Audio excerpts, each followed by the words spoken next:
All right, looks like we are live back here at Poker House Dallas. Day 2 of our $250,000 free roll. We are 3 hours into the tournament. We are on our first break. Registration is only open for another 3 minutes here. We do have the clock paused as we are allowing for a few more add-ons and stuff to get some people through the window there. But look for the tournament to get started here in about 4 minutes. We've got David in the box. We've got a brand new table brought in for the live stream, so hang out with us guys here over the next couple of minutes. This will let a few viewers get on, and we'll be streaming live here at Poker House Dallas. We feel like we've got a few of the things fixed. Our audio should be better today. The camera should be better. Everything should be better. We got some new cords, so let's see what happens. Again, this is just test run for us. We had some comments about our camera stands in the background. Those are not permanent fixtures. We will have all that mounted to the wall, nice and neat, things like that. So again, just testing the equipment today, guys. So jump in, jump on, give us your feedback. I can see your chat here. This is Smokey here from the broadcast booth. So stop in, say hi. If you got any questions, we'll be answering those. So let's go to commercial here while we wait, and we'll be back with you guys soon.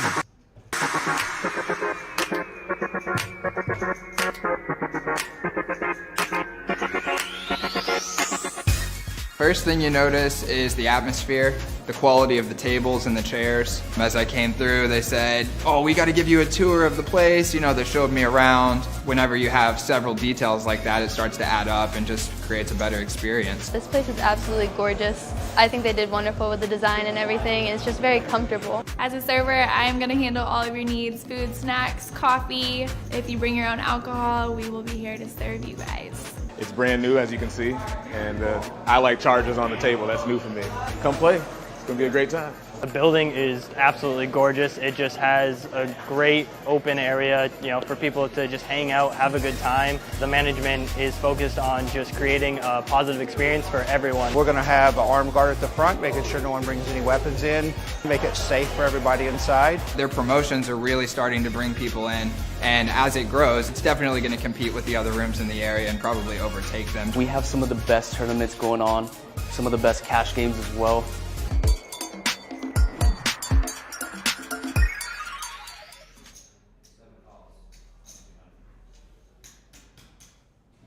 All right, thanks for watching our commercial there. Tournament clock has started here, so we should be coming in at 3, 6, and 6 as the blind levels. Average chip stack just a little over 30,000, and David is getting underway here, so brand new table. I think most of these guys are probably new to a live stream, so it may take a little while to get them used to putting their cards in front of it. Let's see how this goes. Just me in the commentating booth today. Don't have any friends. Action Ashley, if you're out there, or anybody want to join me here in the booth today, come by. We'll get you in here. It's a little lonely back here in the closet. So, first hand after the break, looks like Mr. Brandon under the gun is going to look up with pocket 8s.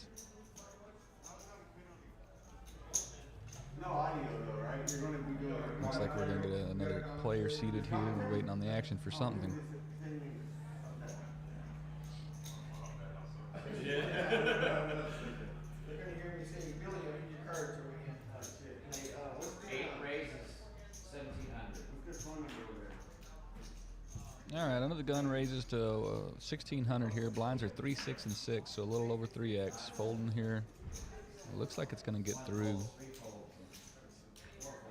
Big blind, only one left. 9, 3 of hearts. Probably not going to look him up. And he does fold. So hand number 1, not very interesting here. Moving right along, there's your clock. 43 players remaining. I believe we're playing down to 14. That'll be 15%. So everybody that plays all the way down to 15% will be in the money moving on to day 2. Again, guys, this is a month-long event.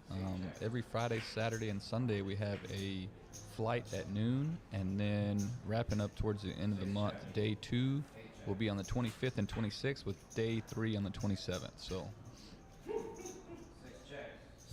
Bryce taking the conservative approach, folding ace 8 of diamonds under the gun.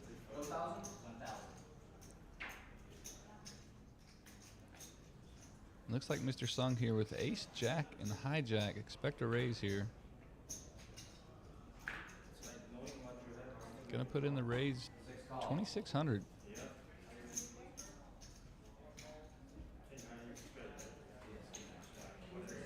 Brandon has a decent defending hand, King Jack. Gonna go ahead and fold. Everybody's pretty deep at this point, so we're gonna be moving on to hand number 3.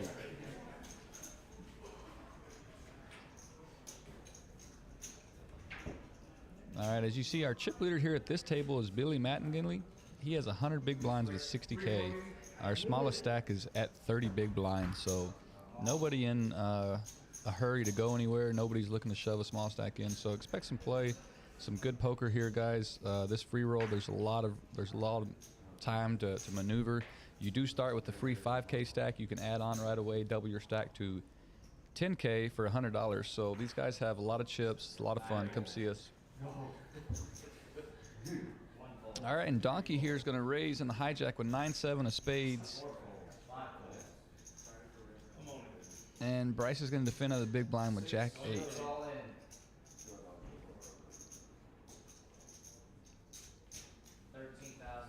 Bryce flops top pair here, and Donkey just flops the world. He flops the nut straight here, and there's going to go check, check. The turn 7 of hearts actually brings Bryce an open-ended straight flush draw. So this could get interesting. I got a bet of 1,500 and just a call.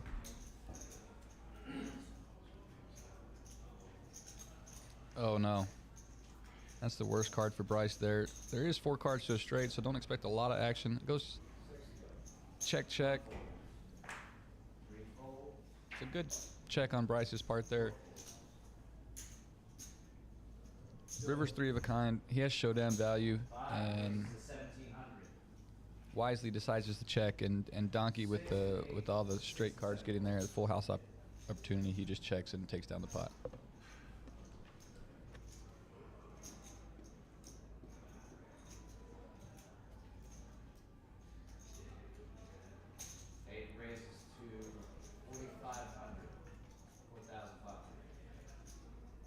Mr. Steven looks down at Jack 8 on the gun.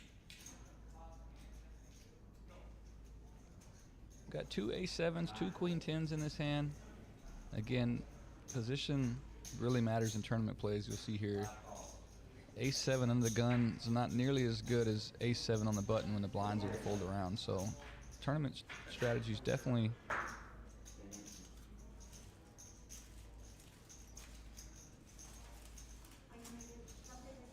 Hey, and we're back there. I don't know, I lost you guys for just a second. Apologies. We're having a few technical difficulties. I think we got most of it ironed out. We got 4 ways going to a flop here. Ace, king, king. Donkey flopping top pair, well ahead of the rest of the field. Billy and Brandon both have a gut shot here. But Donkey's going to bet and then probably just take this down right here.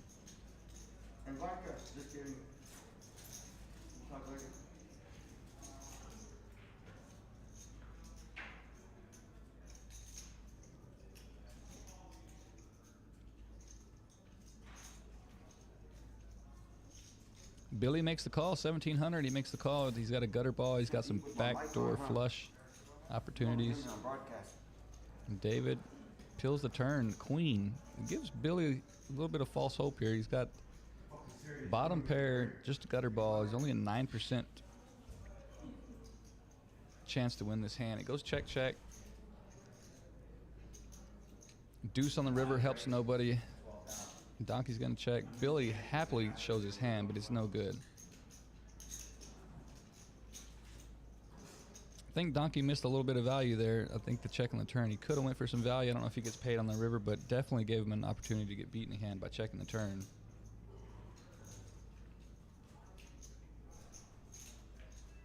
All right, and I just got a text from one of our upper managers here at Poker House Dallas. Looks like he's going to eat some lunch, and then he'll be in here with me, Mr. Matt Osborne. So be looking for a little bit of flavor here on the stream, guys. It's a little boring back here by myself, and I know you get tired of hearing just my voice. So Matt's going to come join me.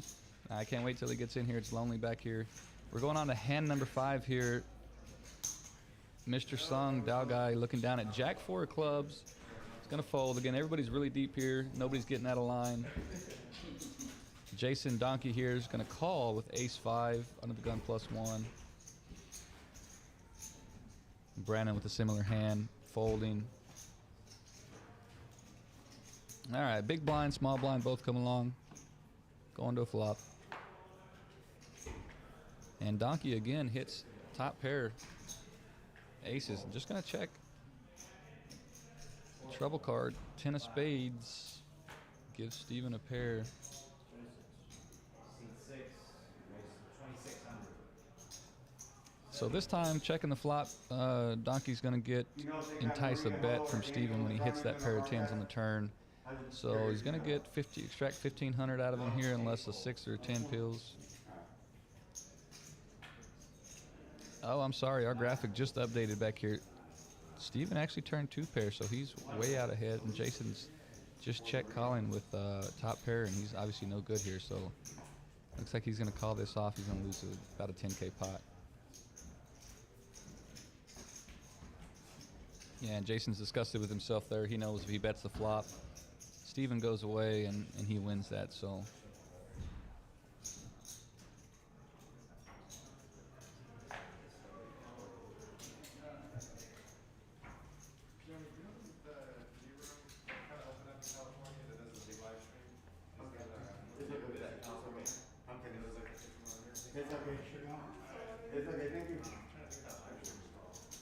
Seat 4 raises to 2,100.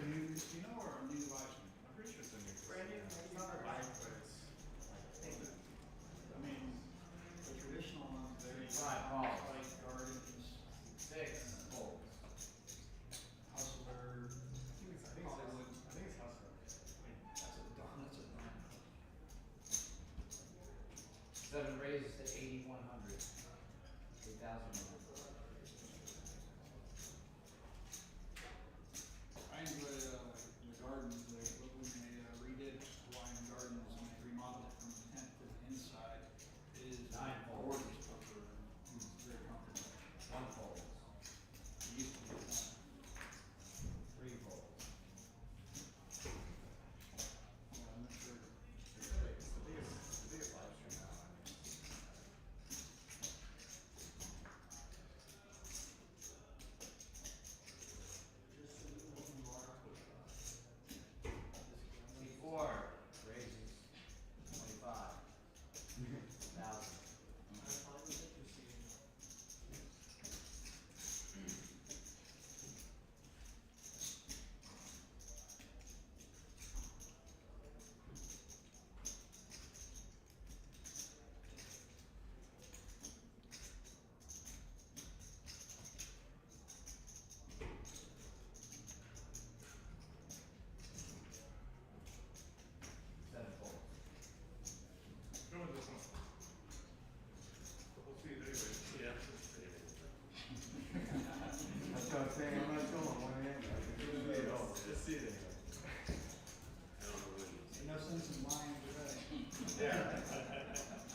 Ma'am, I have a question for you. Do you have a second? Okay, thank you. Hey, she gave me this little receipt thing, but there's nowhere to put a tip on it for the debit card. The debit card? Yeah. Okay, so we have like go there and like choose what percentage. Okay. Yeah. We can go up there later when we have time. Okay. Yeah. Can I get a water and a Mountain Dew, please? A water. 3 folds, 4 folds. Oh, two Mountain Dews. Two Mountain Dews? Yeah, we're due bros. Okay. 5 raises, 1,700.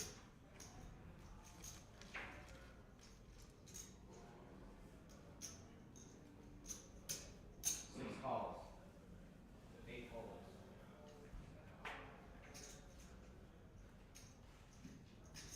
9 folds.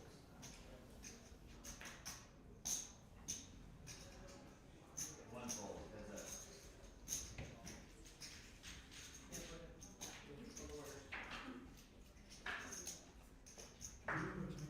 Thank you so much. 5 checks. 6 checks. 5 checks.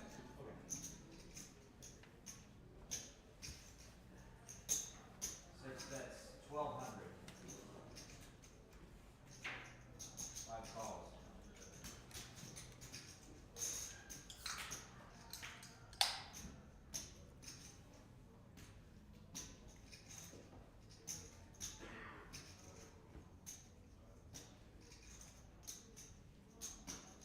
Five checks. 6 checks. Oh, sure. Happy ace. That's why I'm there. You're good, man.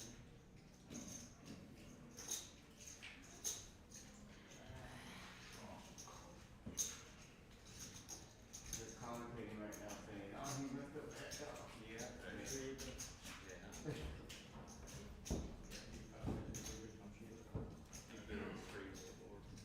No, it's totally crazy.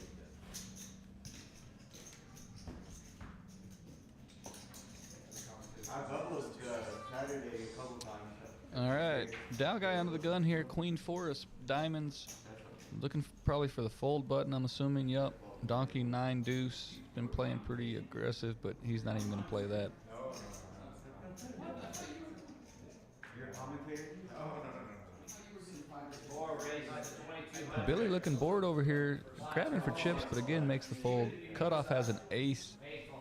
A lot of players are here going to raise out of the cutoff when it folds around to you with any ace. Brandon elects to call Bryce on the button with an ace. Again, a lot of players would raise here, but call may freeze him up. Does decide put in the raising chips, 1,800. That is 3x. We're still at 3, 6, and 6. It's going to fold all the way back to Brandon, who limped in with the ace 3. I'll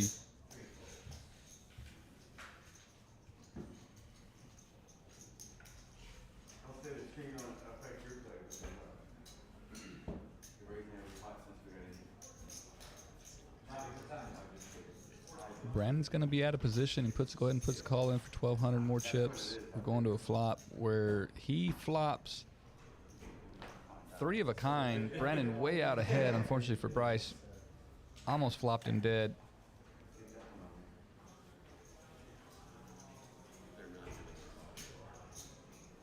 Bryce is going to bet 2K and expect Brandon just to call here and trap, and he does. We're assuming he'll check the turn here as well. Queen pills. 5 raises, 1,700. 6 folds, 8 folds. Check, check. And a jack. So 10 jack queen on board. Not the best hand if you're Brandon trying to trap here. Ace king got there. But he's going to bet and Brandon's going to fold.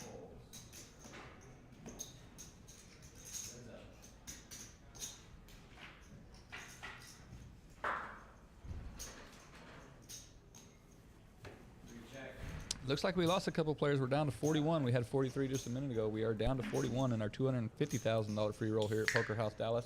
If you've never been here, there's a free $5,000 chip stack waiting for you. All you got to do is become a member here at Poker House Dallas. This tournament will be running tomorrow at noon. It will be running next Friday at noon, Saturday at noon, and next Sunday at noon. That following weekend, which let me pull the calendar up here, but the last weekend. The 23rd and the 24th are our last 2 days. Then we'll do 25th and 26th, day 2, and 27th. But anybody that hasn't been here at Poker House, you have a free 5K starting stack waiting on you in this tournament. This is a $250,000 free roll, essentially a $250,000 guaranteed tournament. And if you haven't been here, we're off 35 in Regal Row, right by the medical district near downtown here. So we've got a great facility. We've got a great staff, very professional dealers. We got the whole shebang here. Really nice tables, servers, everything. We got a secure, very secure facility. We have armed guards at the door, inside, in the parking lot. So come check us out, guys. Play some live legal poker right here in Dallas, Texas. Hand 14 is getting interesting here. Mr. Jim flopping 2-pair backdoor diamond draw. Steven Gutterball is going to make a call here. Looks like Jim bet his 2-pair. I apologize. Jim bet, wasn't a call. Donkey's going to shove all in here with just middle pair.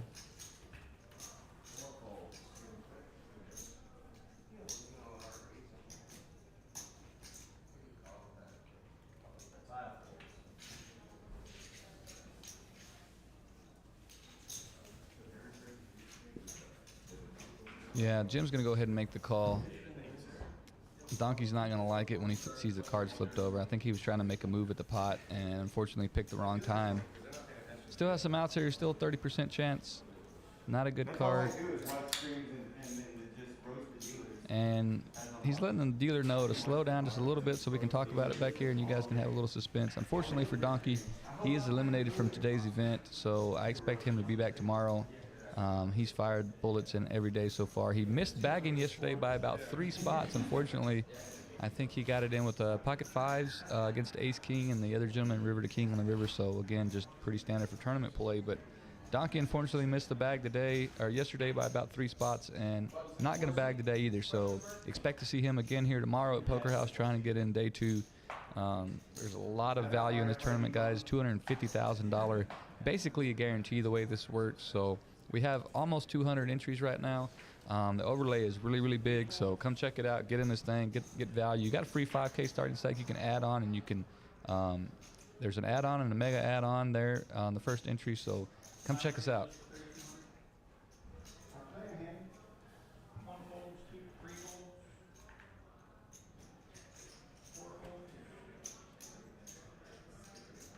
All right, and hand 15 here. Not a whole lot going on. Folding around thus far, and we're going to get all the way to the button where Steven folds. Dow guy in the small blind. When it folds around, you definitely a worthy hand of just raising into a blind, and he's got Jeremy dead to rights. Jeremy Jack 5 against King Jack, and he's going to put the fold in. So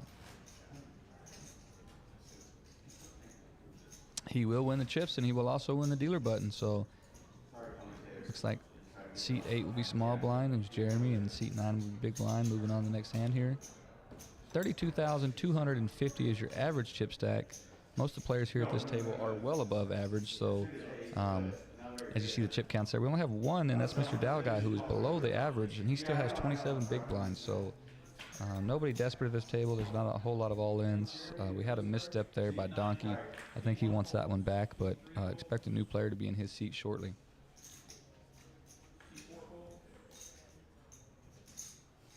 When does the stream end?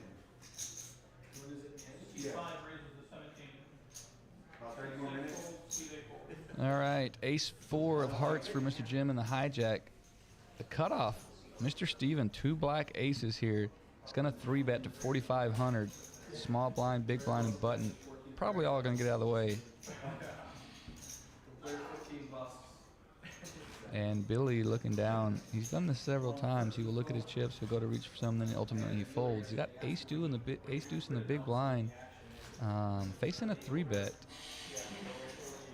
And again, he was Hollywooding on us. Back to Jim, who opened. And Jim wisely folds. We're doing this for Card Player Magazine, right? Not for Playboy. Oh, thank you. Poker House Live. Down to 41 players. Lost another player here. I don't think that must have been Donkey on the graphic that we lost there. Pocket Aces gets it through in that last hand. Not not what I would want to see in a tournament. I'm wanting a caller there. I know most people are happy with just taking the blinds down, but if you're happy just taking the blinds down in a tournament with pocket aces, you're probably not going to make it very far, in my opinion. You want action. You want to isolate on a player and hope he flops top pair, and you extract as many chips as possible. Now, it is possible to get your aces cracked, and that's part of the game, but if you're not willing to go to a flop with the aces, then it's going to be tough to get chips, and the name of a tournament is definitely accumulating chips. Mr. Steven again here with king queen in the hijack. It has folded around to him, so expect another raise. I'm not familiar with Steven, but he looks pretty competent here, making most standard tournament strategy plays. He's going to raise with king queen again, and now Dow guy with a queen 8 who's been fairly quiet puts in the call out of the cutoff. He's going to have position on Steven after the flop here, and small blind gets out of the way, and Brandon in the big blind folds. So going two ways to a flop.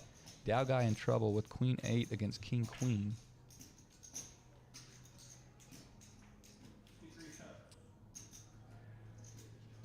And Steven, who was a pre-flop aggressor, just checks on a 4-5-6 board. Jack peels the turn and he checks back. So really just giving Dow guy the opportunity to steal the hand from him, but Steven's not having any of it. He's actually going to make the call with just king high here. Interesting. Ace peels on the turn. Now, if Steven leads, he would win the hand here, no doubt, but I can't believe he's really going to reach for chips and bet here. It'd be a great play, but and he is. No, he checks. And Dow guy checks. Oh, and unfortunately, Dow guy gave up.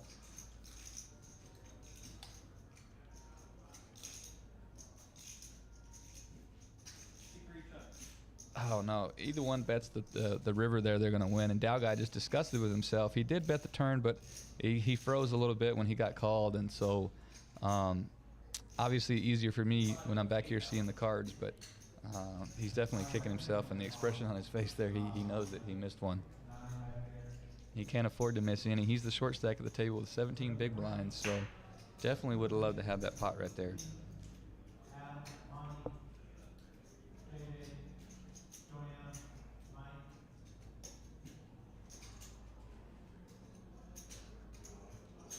All right, Mr. Jim, king queen of spades here under the gun. Expect a raise. He just raised with the with a small ace, so we're gonna expect him to raise. He does 2200 here from Mr. Jim.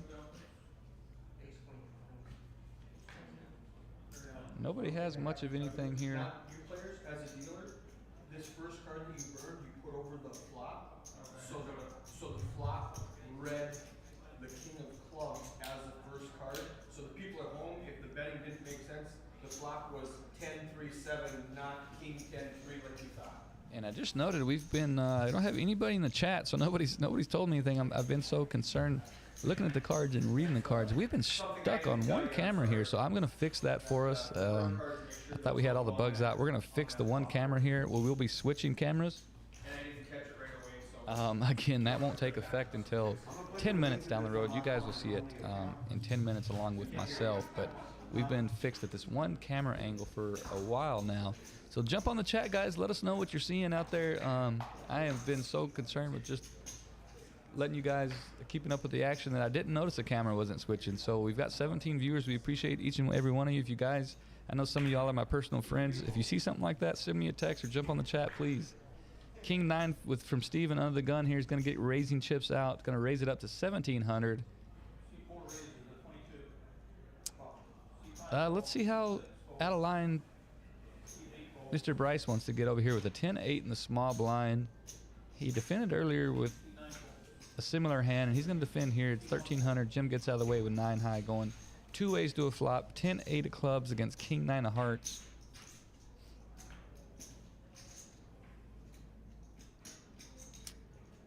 $3-7-4 on the flop, 2 diamonds, neither player holding a diamond. Bryce is going to check, and Steven checks. Steven does hit top pair here on the turn. Bryce is going to check to him. Steven's going to bet, and we're assuming Bryce is just going to fold. He does have an open-ended straight draw, but there's 3 diamonds on the board. Yeah, he just gets out of the way here.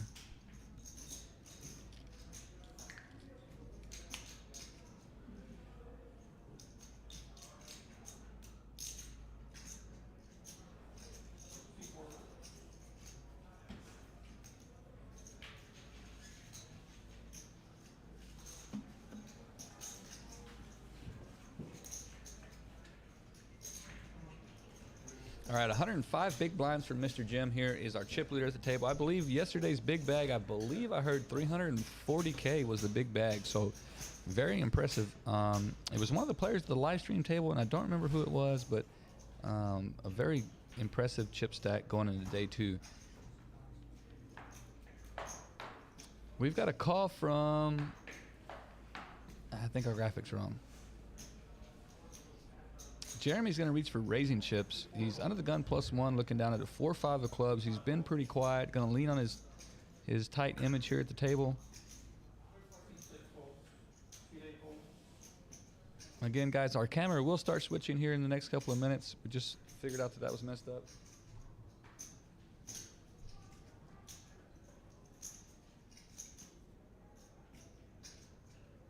Jeremy going to get it through, I believe, here with the 4-5 of clubs. Again, Jeremy's been pretty quiet. He's only flipped over monster hands. He showed the pocket aces earlier when it went down to showdown, obviously. And leans on his tight image a little bit here. Raises from an early position with just a 4-5 of clubs and gets it through.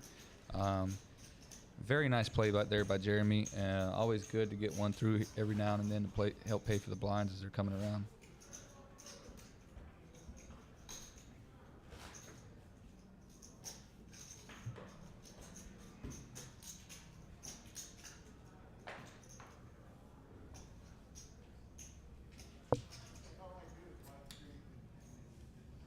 We got a dealer change here. We got Mr. Bobby in the dealer seat now. Gonna put David back out on the main floor. Our main floor is full of cash games today. 1, 2, 2, 5. PLO has just started. The cash game is going crazy out there today, guys. So it's a great Saturday here at Poker House. We had the radio, the ticket here, broadcasting live from Poker House Dallas a little bit ago. Those guys were great. They were getting a massage from some of our masseuses, and they just didn't want to leave. They'll actually be back tomorrow, 9 a.m. till noon. Again, check us out on the ticket. We have some really cool ads on there. Check those guys out. Live stream them. As you see, one of our masseuses right here working on Mr. Billy. That is Premier Massage we have here at Poker House Dallas. We have the best rates around as far as poker room rates and massage rates go, guys. The Premier Massage, they do a great job. They will take all your anxiety and all your stresses of the day away here at Poker House Dallas, and table massage you right there, like as you see in the graphic.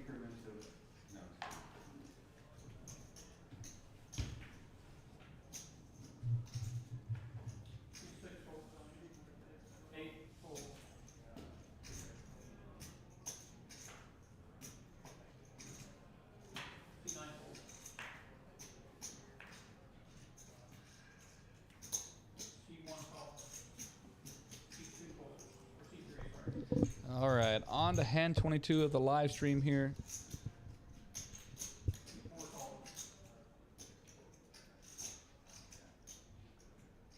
Again, I am back here by myself. Mr. Eric is running the action tracker. So I am back here by myself waiting on, I don't know if he stood me up or what, but Mr. Matt Osborne was going to join me in studio. He hasn't made it back here yet, so I'm a little disappointed. Folds around here to the dealer button, the king queen. Expect a raise. Yes, Steven's gonna raise 1700, gets it through. So pretty standard here. Let's move on to the next hand here. We are down to 38 entrants of 95. I know we had quite a few rebuys and add-ons along the way, so still a huge overlay in this thing, guys. $250,000 will be paid out towards the end of the month here, so come check it out. You're going to get a free 5K entry, free 5K starting stack for just being a member here. You can add on. You can double that stack right away. You can get it to 10K for just $100. There is a mega add-on at the break. Mega add-on is $150, but you're going to get 15,000 in chips. So very good value here at Poker House.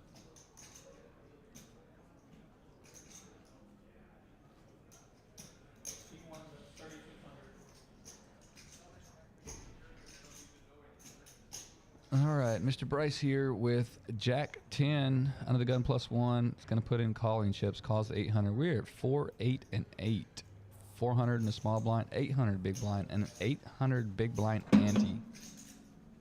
Cutoff looking down at ace queen of clubs.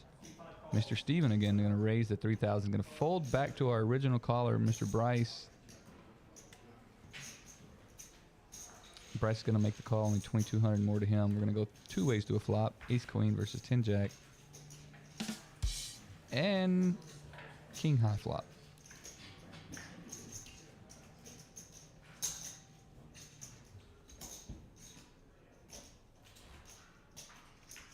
Bryce checks. He's out of position. Jack high only. Mr. Stevens going for chips. He's going to bet here.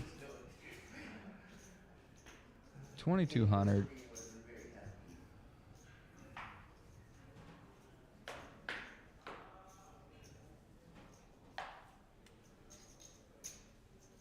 Oh, wow. And Mr. Bryce puts in the call. Turn comes 10 of spades. That's going to give Bryce actually middle pair on the board, which is puts him out ahead of Steven. Gives Steven a gutter ball, and he's still got 2 overs. Bryce going to check the action over to Steven, who's grabbing chips. He's going to bet 6K, but if you call the flop here, if you're Bryce, you're assuming he's going to make the call here on the turn. Your hand improved. You now have a pair. I don't know if he was calling on the flop to hopefully take the pot away from Steven, but he now has showdown value. The river's going to be the 5 of clubs. Assuming Bryce is going to check, and Steven's going to check back, and Bryce is going to pick the pot up. So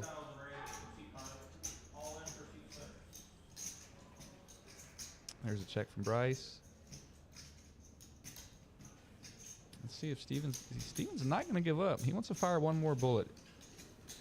Not many draws missed. You got to figure you're getting called down by a pair here, and he's going to bet and assume Bryce just check calls him here and takes down a $32,000 plus pot.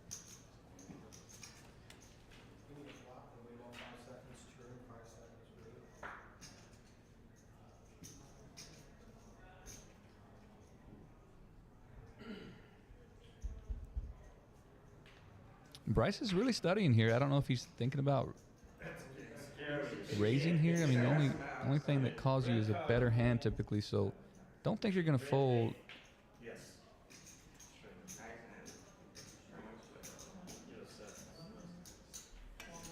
Eric came over to explain something. I don't know what happened. I believe Bryce called and is going to win this hand. It's showing him on the graphic to win. Again, the live stream is new to us and our dealers, so we may have had a mess up there, but we're going to ship the pot over to Bryce. He's going to win a 40K pot, so up 21,000 after that hand.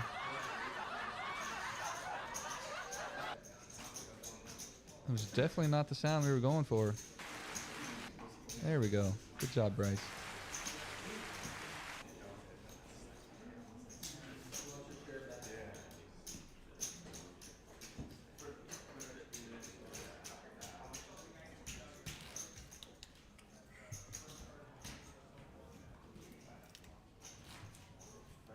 On to hand 24 here. Bryce, who's been pretty active, looks down at a queen 7 under the gun. Now over to Jim with ace jack of diamonds. Ought to come in here. Looks like he's grabbing raising chips. I believe that was 3,100. I could be wrong. 2,200 was the bet. Steven right behind with pocket 3 is going to put in the call over the button who folds. Round of the small blind with an ace 9. Billy's been very tight, and Brandon with a 10 deuce can't defend much. So going 2 ways to a flop. Ace jack versus pocket 3s here. Pocket 3 is going to remain in the lead here after a flop. Jim's going to check, so I would expect the pocket 3s to put in a bet here. You've called a bit. You've called a raise pre-flop. Probably putting him on 2 overs at this point. You want to put in the bet, put a little pressure on, see where you stand in the hand. Hopefully, get Jim to fold his hand here. You know your hand's very vulnerable, obviously, in this position, so I'm assuming Steven doesn't mind a fold here. He probably just wants to pick it up right here. Jim, there's no diamond on the board, no straight draws. Just going to give up. Ace high, no good here. And there's our sound over.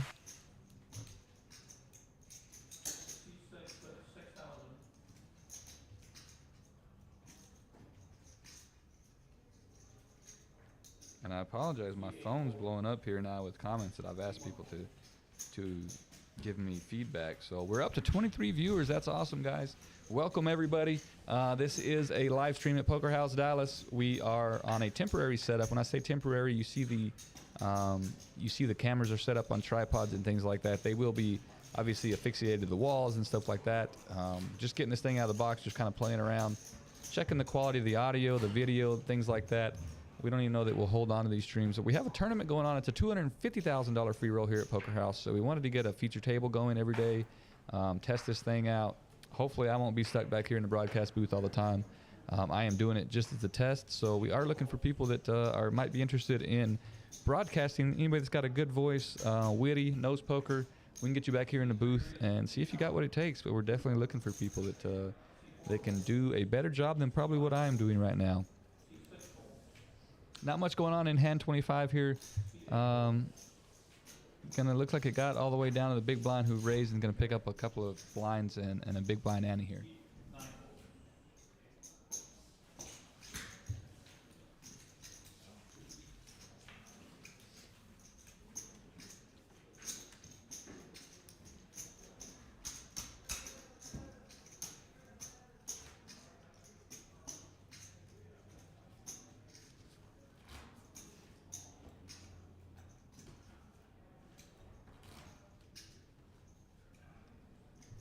All right, Mr. Dow guy, Jack 9 of clubs on the gun +1 is just gonna rip it in here for 10,800. So it's getting to a point where he feels like he needs to start picking blinds up, wants to either double up or go home. And he's gonna get it in. Billy, King 9, just Hollywood a little bit, taking a little time there. Gonna fold. Assuming this gets through, not much here in the small blind or big blind to protect with. No reason to tangle with a guy that's got 12,000 in chips when the blinds are 4, 8, and 8 with an 8 high. So Mr. Dow guy gonna pick that up there. We were down to 37, playing down to 14 here at Poker House Live. So just texted Mr. Matt, trying to get him back here with me so we can have a couple people commentating. I've lost a few viewers here, so.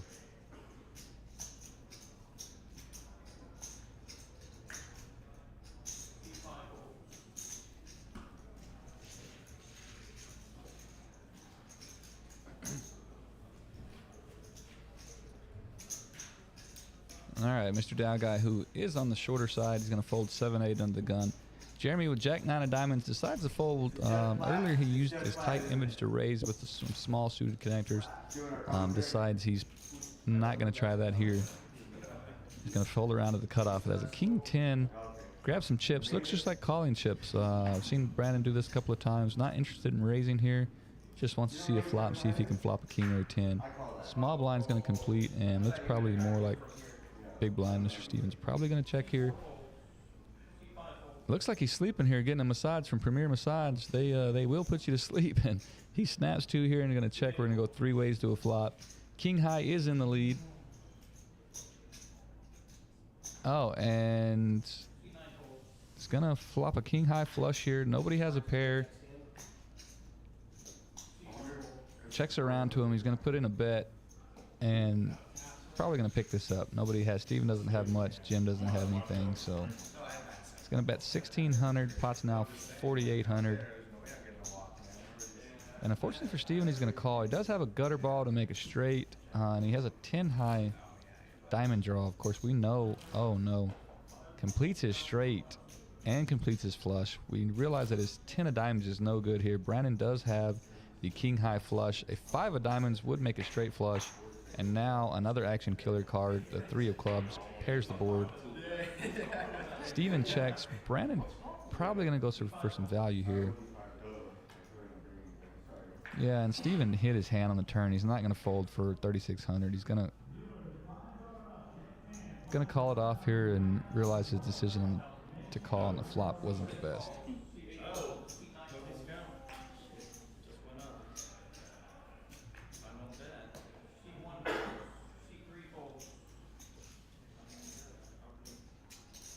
Yeah, he puts in the call and sees the bad news again.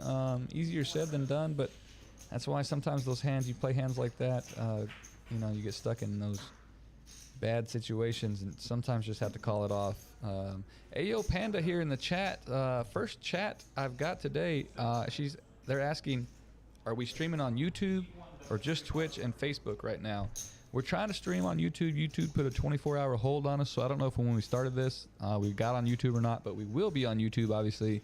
I know we're on Facebook and Twitch right now, so expect us, if we're not on YouTube today, expect it to be on YouTube tomorrow for tomorrow's tournament at the very least. Keep the questions, comments coming, guys. We'd love to hear from you.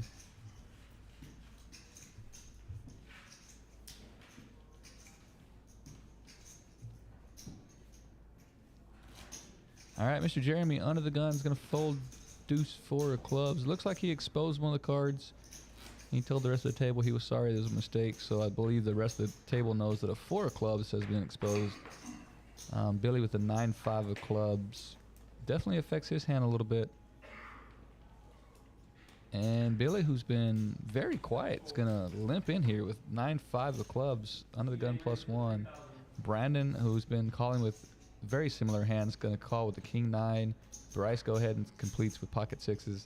Jim on the button is going to call ace 10. And now Steven with the best hand by far. Outside of the pocket 6s, ace queen in the small blind. See if he's going to try to isolate this. Get some of the players out of the hand. That's what he's doing. He's grabbing raising chips here. Raises to 6,000. A lot of money, dead money in the middle with all the callers. Fold, fold. Bryce here decides to fold pocket 6s. Mr. Dow guy went all in the big blind with pocket 7s. Okay, we missed that there at the beginning. So back over to Steven, who hastily makes the call. Both hands going to go face up here, and we have a pretty standard race here in Texas Hold'em. Ace Queen versus pocket 7.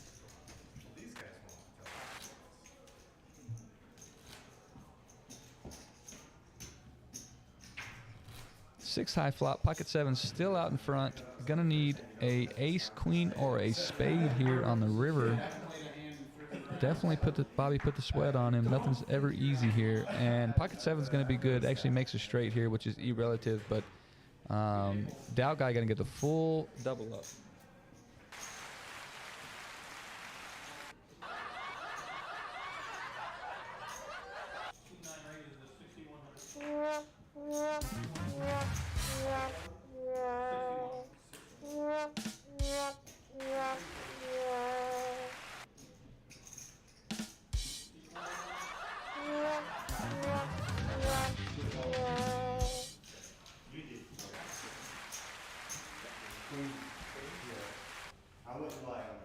All right, I'm back with you. I was playing with the soundboard there. We had a little oopsie.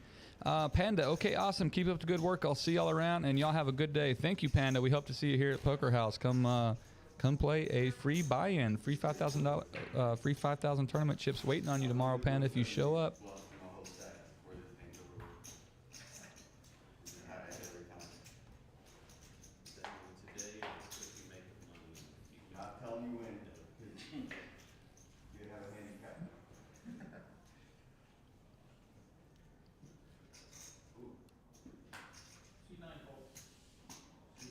All right, not much going on in this hand. Brandon, the King 8 of clubs is going to call. Brandon's been calling a lot with hands like this, very similar suited hands. King 8, King 9, Queen 9, things like that. Typically good for a call from Brandon as he calls 800 here. Going to get around to the blinds where Dow guy completes out of the small with 9-8, and Jeremy just checks his 10-8. So going to flop here 3 ways. Hey, do you know Mr. Eric? You know Eric? Dow guy gonna flop top pair here. Jeremy has a gutter ball. Dow guy's gonna bet 1,300.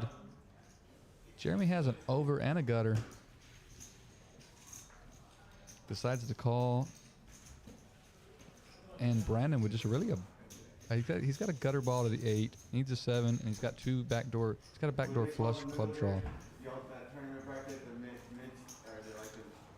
4 of diamonds on the turn. Dow guy still in the lead with top pair. Again, all 3 players actually had the gutter ball for the 7.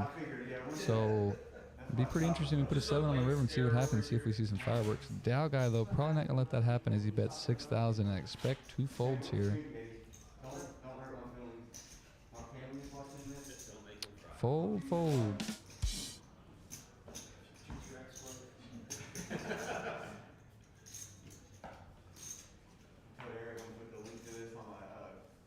Oh, just got a text saying we're not on Twitch. Actually, check out Poker House Live on Twitch. Poker House Live on Twitch, and then text me back and let me know if you find us there. I think we were under Poker House Dallas yesterday. It's going to be under Poker House Live on Twitch. Panda says they did play yesterday and they busted 27th. You got pretty close, Panda. You can always re-enter now. It's going to cost you some money out of your pocket, but there's a big layover in this thing. We're giving out $250,000. So, again, a huge layover. So come check it out. There's still a ton of value. Bryce here, under the gun +1 with A7 of clubs. Going to raise it up to 2K. So we're at 4, 8, and 8. So 2.5x here. Not very strong. Everybody's going to fold down to the big blind. Back to Billy, who only seen play one hand. He's going to fold. I'm going to talk to Eric and see if I can get the VPIP screen up. I'm not sure how to do that just yet. Again, we're fooling around with this. Down to 36 players, as you can see there. Playing it down to 14. So let me grab Mr. Anderson and see if we can get... Oh, there we go. He must have heard me. Pre-flop raise. Steven is our pre-flop aggressor with 36%. Brandon 3%. Billy 6%. So... Brandon, again, just limping in with a lot of the suited hands, the king 8s, the king 9s, queen 9s, things like that. Hasn't been much of an aggressor. It's been working out for him, though. He's, he hasn't lost a lot of chips, hasn't gained a lot of chips.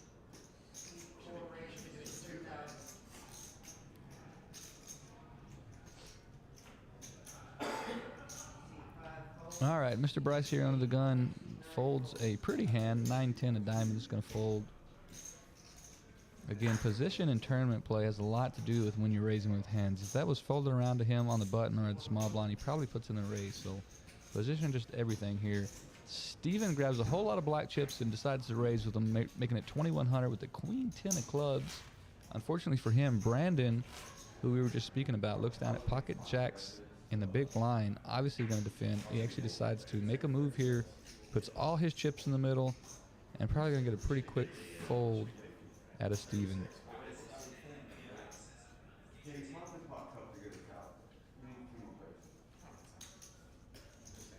And unfortunately for Steven, he's been caught in that position a few times. He's raised it up. He's got pushed off his hand.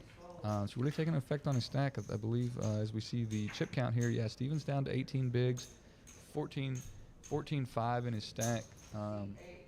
So he is now our small stack here. Mr. Dow guy got his stack built up to 41 big blinds, obviously winning all in earlier.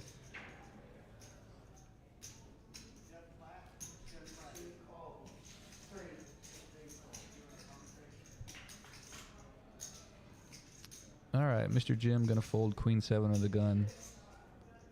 Not a lot going on in this hand. 32 here.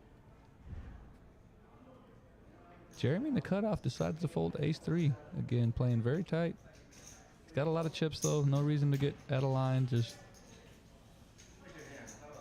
let other people knock themselves out here. Again, if you make day 2, you make the money. So you got a big stack. There's no reason to get too crazy. I would have expected a raise from him there. He has a pretty tight image. He did have an ace and folded around to him in the cutoff. But nonetheless, on to the next hand. That's why I'm probably back here and they're out there. Still have Bobby in the box. Bobby's a new dealer here at Poker House Dallas. If you guys are looking for a place to work, come fill out an application. We could use you. We need dealers and cocktail waitresses and hosts and cashiers and all the good stuff. So we are taking applications here at Poker House. If you are interested or you have any experience, come see us.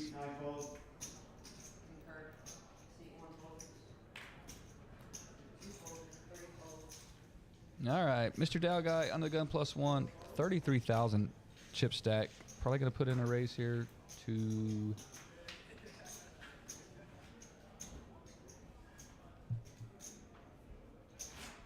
to 1,000, which is just a call. Our blinds just recently went up. We're at 5, 1, and 1. So there's 2,500 out in the middle before anybody gets their cards. Dow guy decides to just to call here again. If he probably raises pre-flop, he probably just takes the 2,500 down. Instead, Jim gets to see it for free out of the big blind with the 10-4 diamonds. Fortunately for Dow guy, Jim doesn't get a piece of it, but there's 3 overs here, so. And it's showing seat 1 here to still have cards, so we may have accidentally folded him. I have no idea what he has, but it looks like he bet about 8,000 into the $3,500 pot. It would have been a $4,500 pot, so he bet 2x pot and he's going to get both players to fold.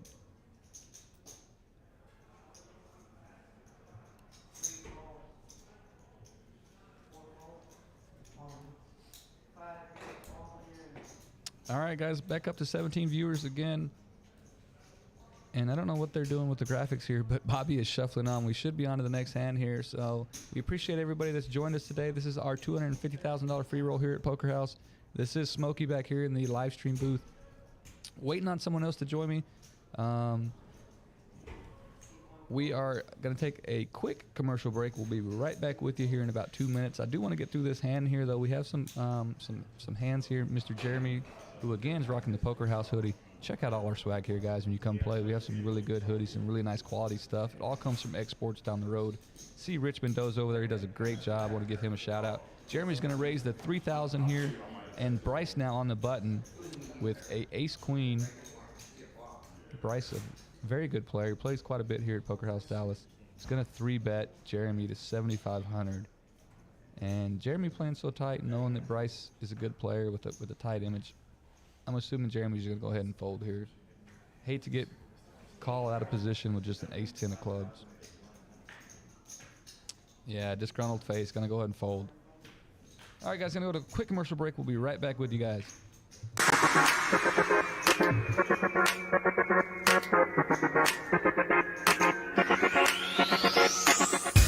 First thing you notice is the atmosphere, the quality of the tables and the chairs. As I came through, they said, oh, we got to give you a tour of the place. You know, they showed me around. Whenever you have several details like that, it starts to add up and just creates a better experience. This place is absolutely gorgeous. I think they did wonderful with the design and everything. It's just very comfortable. As a server, I am going to handle all of your needs: food, snacks, coffee. If you bring your own alcohol, we will be here to serve you guys. It's brand new, as you can see, and I like charges on the table. That's new for me. Come play. It's going to be a great time. The building is absolutely gorgeous. It just has a great open area, for people to just hang out, have a good time. The management is focused on just creating a positive experience for everyone. We're going to have an armed guard at the front, making sure no one brings any weapons in, make it safe for everybody inside. Their promotions are really starting to bring people in, and as it grows, it's definitely going to compete with the other rooms in the area and probably overtake them. We have some of the best tournaments going on, some of the best cash games as well.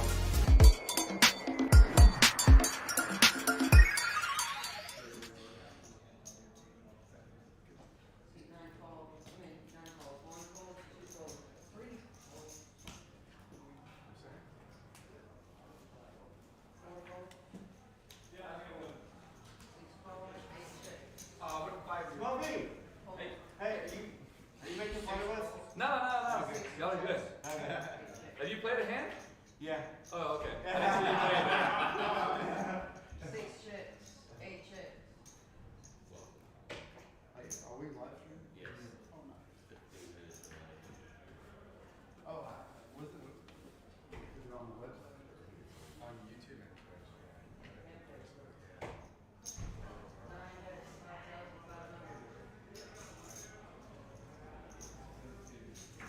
All right, guys, thank you for checking out a commercial there. As you can see from the commercial, very nice facility here, great staff, very secure, security out front, all the things you're looking for in a poker room. Come see us off 35 in Regal Row here in Dallas, Texas.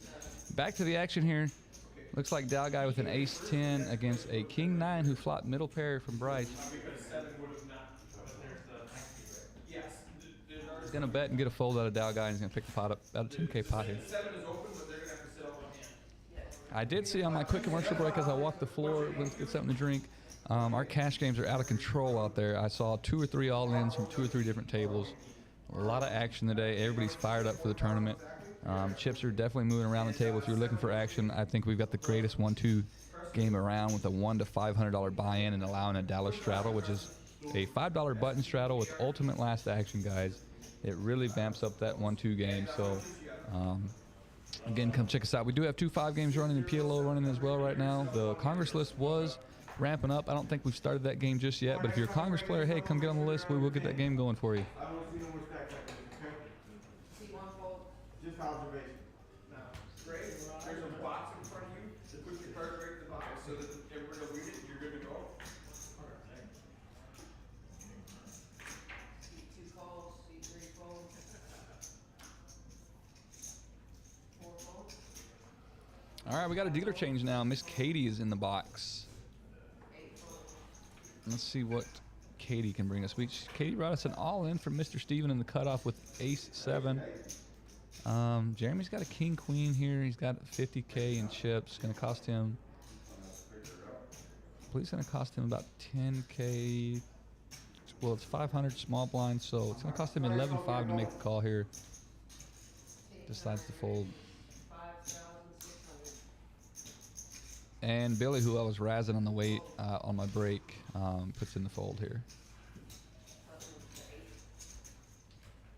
All right, Preston and Greg. No cell phones at the table if you want to step over here. I was just trying to see what they're okay, turn them off so that they don't ring while we're broadcasting. So as you can see from the graphic there, Mr. Steven finds himself on the short end of the stick with 15 big blinds, 15K. We're at 5-1-1, so obviously you do the math, that's 15 big blinds. Not a spot where he has to just put it in with anything. Still has some time to see a few hands here and pick a good spot. Mr. Jim, speaking of good spots here, under the gun +1, picking up 2 kings.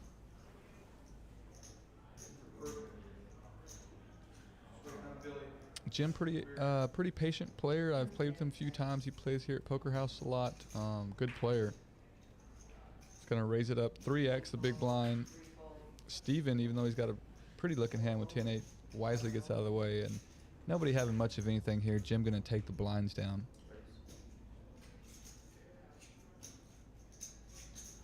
Jack-7 for Brandon. You know, he waited a second there, and we talked about him earlier, calling with those hands, but doesn't want to call a raise. Will call the big blind, but didn't want to put extra chips in facing a raise. And Jim's our new chip leader, so 78.7K, 78 big blinds. We are at 5-1-1. Makes the math easy when the blinds get to this level. I think I mentioned earlier we're up to 21 viewers here, guys. We are on Twitch. We changed our handle. We're no longer at Poker House Dallas. It's Poker House Live on Twitch. So if you're looking for our Twitch stream, check it out on Poker House Live. Let me know if everything's working, the audio is working over there, everything's good. Jeremy now again with a 10-7 of diamonds. We've seen him once before raise with a 4-5 of clubs. He's in the cutoff here. Gonna put in a raise to 2,500. Unfortunately, this one's not gonna make it through. Because Bryce looks down at an ace-queen. Bryce decides to make the call. 2 ways to a flop, and Jeremy here flops top pair. And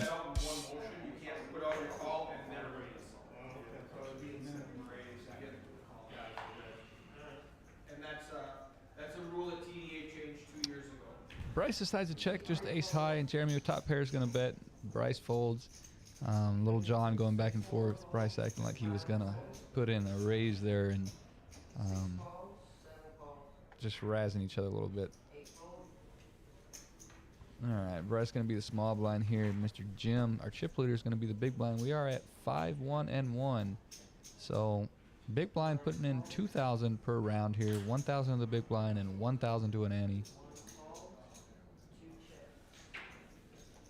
Definitely a psychology thing where the big blinds sometimes will defend a little more often with that big blind ante. I think, you know, you put 2,000 in the pot. If there's a small stack, let's say a 10x stack here, somebody's got 10 bigs and they put it in with 10, you put 2 in the pot. You definitely don't want to fold. So ever since this big blind ante thing's been a thing, it's definitely changed tournament play slightly. I think for the better. Looks like Jeremy put a raise in with 7-6 of hearts.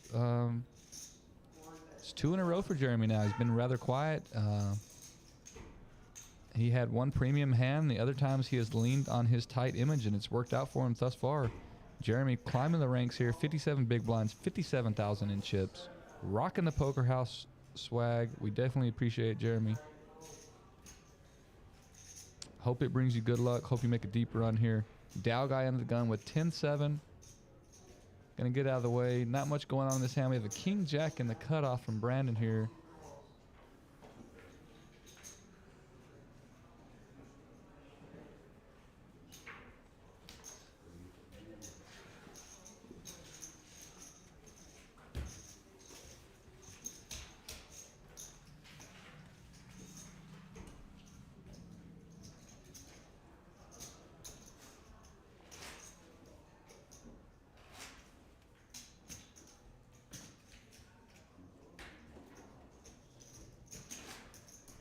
All right, we had a raise, and we get right back around to the big blind, and Mr. Steven's going to get it in with pocket sevens here.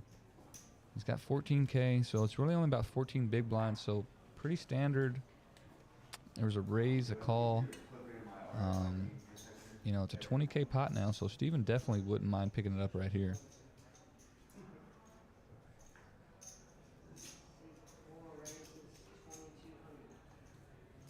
And he does.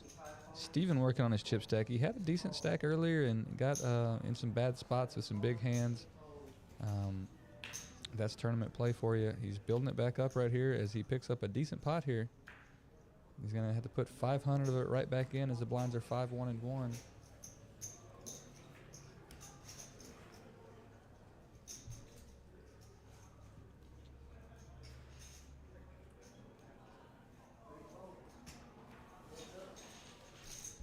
All right, guys. Our viewer count keeps climbing. We appreciate that, guys. If you've never been to Poker House Dallas, we are a legal poker club right here in Dallas, Texas, off 35 and Regal Row. You pay a membership. You can buy that membership in daily, which is $10, $30 for the month. You get to get in the club. You have access to the club, and then you pay an hourly fee to be in here. And it's kind of how it works. We have live games. We have tournaments. All kinds of good stuff going on all the time.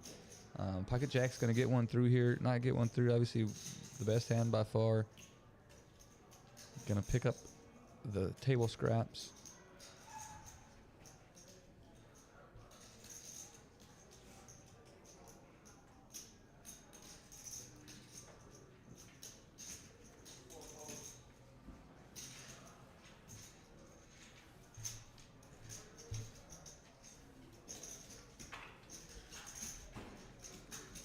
All right, we're at hand 43. Time flies when you're having fun here.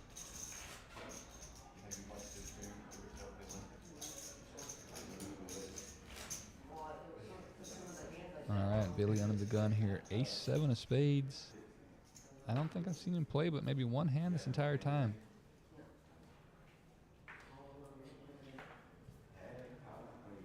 And as I try to entice a call, he is grabbing chips. Let's see what he decides to do. He calls. He is going to put in the call here with the ace-7. I don't know if that's out of boredom or, like I said, he hasn't played many hands here. Just going to call, going to give the small blind and the big blind an opportunity to get in the hand on the cheap.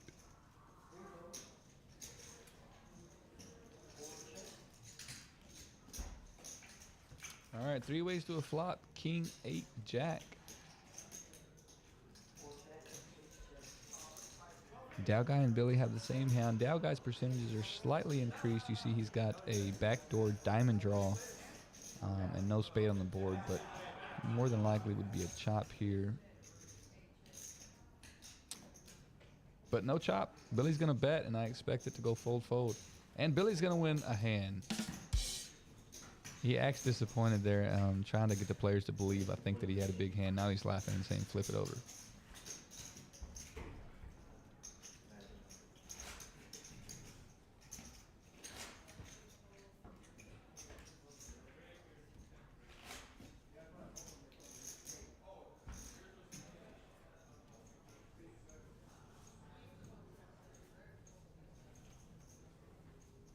I don't know if the tournament director's taking a player from us or bringing us a player, but he's definitely talking to the players.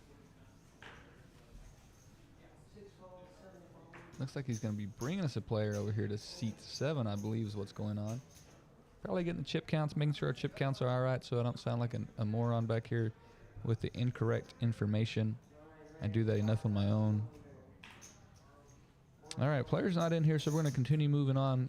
Players don't want to wait around for the blinds. We got a new player in seat 2. I guess the table broke out of the main floor here, so we're going to get a couple players, fill our table up. Let's see what kind of dynamic they add. Anytime you add players to a table, the entire table dynamic changes. Mr. Brandon, who is our new player here, going to look down. I apologize, he's not a new player. Gregory Rowe is who we're looking at here. He's going to make the call with ace 5 of hearts.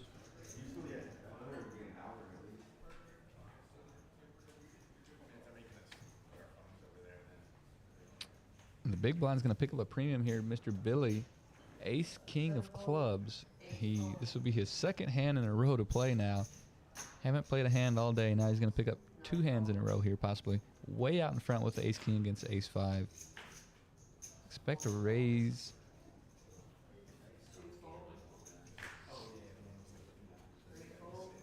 And he does. He's going to a sizable raise here to 5,600. He's going to take the hand down. This may be why he was laughing at me as I walked back into the studio.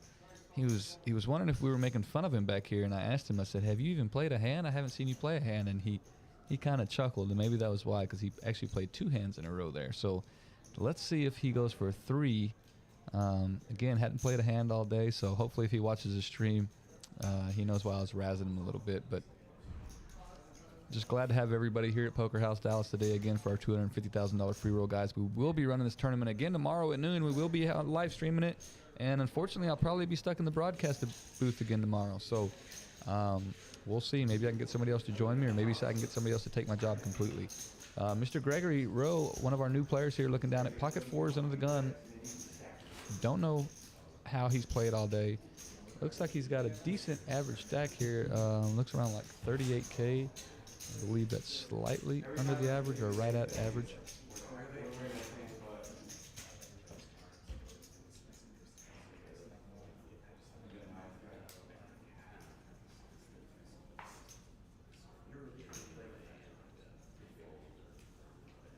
I don't know if our camera's got asphyxiated in one position again. I'm going to try to change them. Hopefully, we'll see that switch here in about 10 minutes. Again, I don't know what's going on with that. Oh, the king queen's going to raise and run pocket 4s out of the hand. So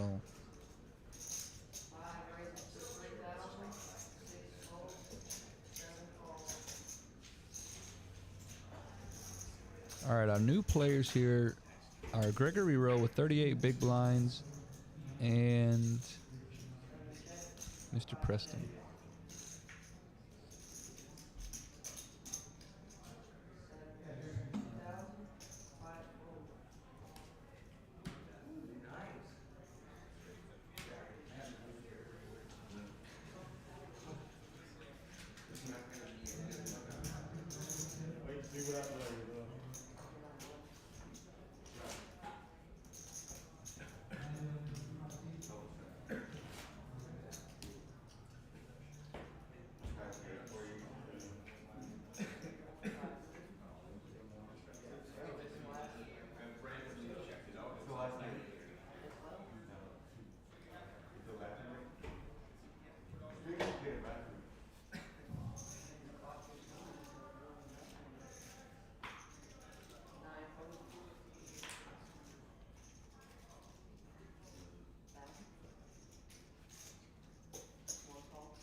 All right, we got a couple limpers here going 5 ways to a flop, and Miss Katie 7-3-8 flopping 2 pair for Brandon right out of the gate.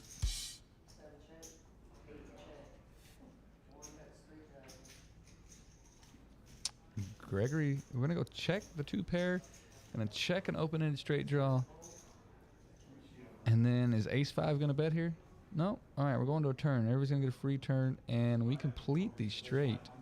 Unfortunately for Brandon, who checked his 2 pair on the flop, Now has to deal with Gregory, who has turned her straight, so in really bad shape here, unless he can get the board to pair. Brandon's going to lead out with 4,000. The pot's now 10, and Gregory's just going to call here. 8 raises to 15,000. One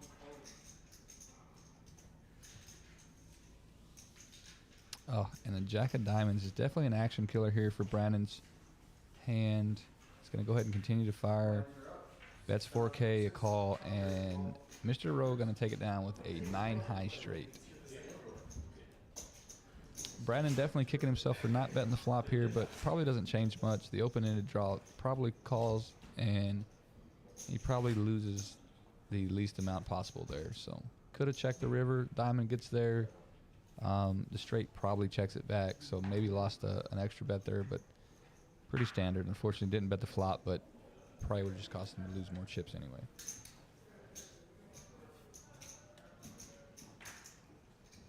All right, moving right along here. Hand 47.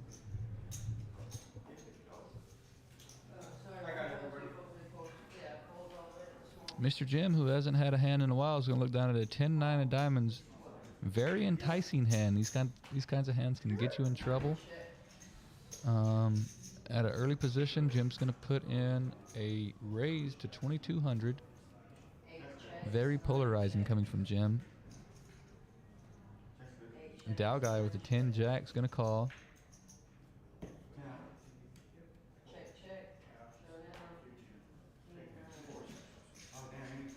Billy Hollywood's a little bit. Got the glasses on. Got to get the camera time. Again, we're not switching. Hopefully that'll be fixed here shortly. Ace-6 from Bryce in the big blind. Wisely actually had the best hand, but gets out of the way. Ace-6, you don't want to play that out of position just for no reason at all. 10 jack, gonna flop a club flush draw. Has Jim in a very bad position here as Jim leads out for 2K. Unless this bricks out and Jim can bet the river, he's probably gonna lose his hand, and the club does complete. He was actually on his way down. Giving Dow guy the check mark. Almost as if Jim's seen the check mark. He's going to check himself here. Dow guy's going to bet, but unfortunately probably doesn't extract any chips out of Jim. Jim did turn a pair here. Club gets there. If you call here, no matter what peels on the river, you're still in a tough spot, so you're still probably just check call on the river. Yeah, and Jim just gets out of the way.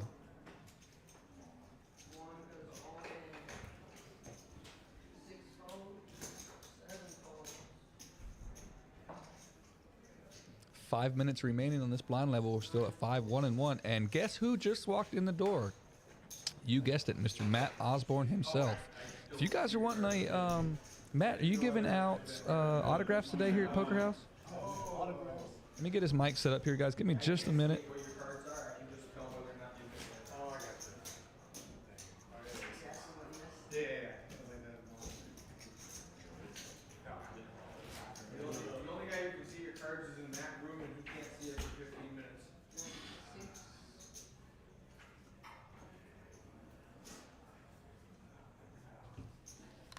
All right, we got Mr. Matt Osborne himself set up with a microphone, a headset. He is in studio with me now. I know you guys have been tired of hearing just my voice. Matt, back to it. Are you giving out autographs here at Poker House Dallas today? We're going to be doing autographs, picture session. Come on in. All right. We're going to be doing all of it. We also have some merchandise I want to see you guys in. We were just talking about the merchandise. Mr. Jeremy here on the live streams rocking one of our hoodies. It's brought him some good fortune. He got a full double, I believe, earlier, or knocked a player out of the tournament, if I remember, with the pocket aces. So we have really good swag here. We get it all from Exports down the road. Give Rich Mendoza a shout. He can get you set up. They do all kinds of stuff over there. But glad to have you in studio here, Matt. It's just been me. I've been lonely. I need you to take over for a little bit. Nothing but the best. All right. Well, I don't know what happened in that hand. Doesn't look like much. Miss Katie, looks like maybe we folded it around. I don't know if somebody got a walk or there's a raise, but we are 32 players remaining. How many players are we playing down to? We're going to go down to 14 today. So we bagged 14 yesterday. We're going to bag another 14 today. All right. So still a ton of value in this tournament. Most people know it as an overlay. There's still a huge overlay in this tournament. We will be running this tournament again tomorrow at noon. Anybody that's a member here at Poker House Dallas, if you're out on the street and you're listening to us on this, you've never been here, come sign up for a membership. You're going to get a free 5K starting stack. Is that right, Matt? That is absolutely correct. I also want to stress tomorrow is Super Bowl Sunday, and there's no better headquarters to go to than Poker House for Super Bowl. So poker and Super Bowl, this is the place to be. Absolutely. We got 20-something flat screens throughout the building. Every single TV will have the Super Bowl on. We're going to broadcast it through the speakers in the room. We're going to have all sorts of fun stuff. We've got a cook that's going to be here. Great food, great play. Yeah, I haven't mentioned the food today. We haven't seen any come in through the live stream, but we do have Mr. Jason, our cook. He's doing burgers and cheesesteaks and hot dogs and pizza, and I don't know what all he's doing back there. I've had most of it. It's really, really good stuff. It's very nice not to have to go off property to get something to eat when you're playing poker or when you're stuck back here in the commentating booth. And they'll bring it right to you. You can eat tableside. Everything is waiting for you right there. Hot food, cold food, complimentary beverages, and don't forget, we're BYOB. Absolutely. All right, we are on hand number 50 here on the live stream again, guys, at 5-1-1. Mr. Preston's going to pick up the 5 deuce of clubs under the gun. We had a few new players join us here, Matt. I believe you guys must have broke a table out there on the main floor. We did. We're down to the final 4 tables now. 4 tables, okay. So we've got a few limpers here calling. Mr. Gregory's going to fold a 5-6. Back around to the small and big blind. Obviously, the small blind decides it's a good time to get it in here with the 7-9. A lot of dead money out there in the middle with all the limpers. There is. I love this play here. Absolutely, and it's 18 big blinds. I don't expect to call out a Billy. He hasn't played many hands, and probably don't expect to call out the King 10 of spades either. So I'm assuming this gets through, but I've been wrong before. Yeah, this is such a great spot to make this move. Looks like we're asking for a count here, possibly. Our camera is frozen. I just told the viewers here, Matt, what you're watching is frozen. I fixed it, but when we fix a problem, it actually takes 10 minutes to fix because we are on a 10-minute delay. So the bet gets through, and he adds to his stack there. We are down to 31 players, as you see on the screen there. Eric got a cool graphic there. Put the clock up for all the viewers. Here we go. So nobody in trouble. Everybody's got 20+ big blinds, so nobody really sweating. Nobody has to just get it in for no reason. Still lots of play here. That's this tournament. There's a ton of value and a ton of play in it. There really is. Yeah, patience is the key here. We've seen that from a lot of these players. There hasn't been a lot of moments just to go crazy on. There's been a lot of fold, a lot of raise. But again, no reason to get out of line. Everybody's so deep.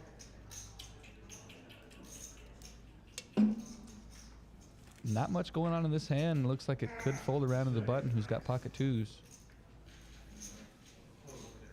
And here we go. Steven on the button with the deuces is going to raise it up. 3,000. That is a 3x. Mr. Preston, who's one of the new players you guys just brought in, looks down at an ace-7. He's going to make the call. Flop is out. I don't know what happened to our graphic there. Goes check, check, and bad news for Steven. The ace-7 is going to make a straight. Oh, my goodness.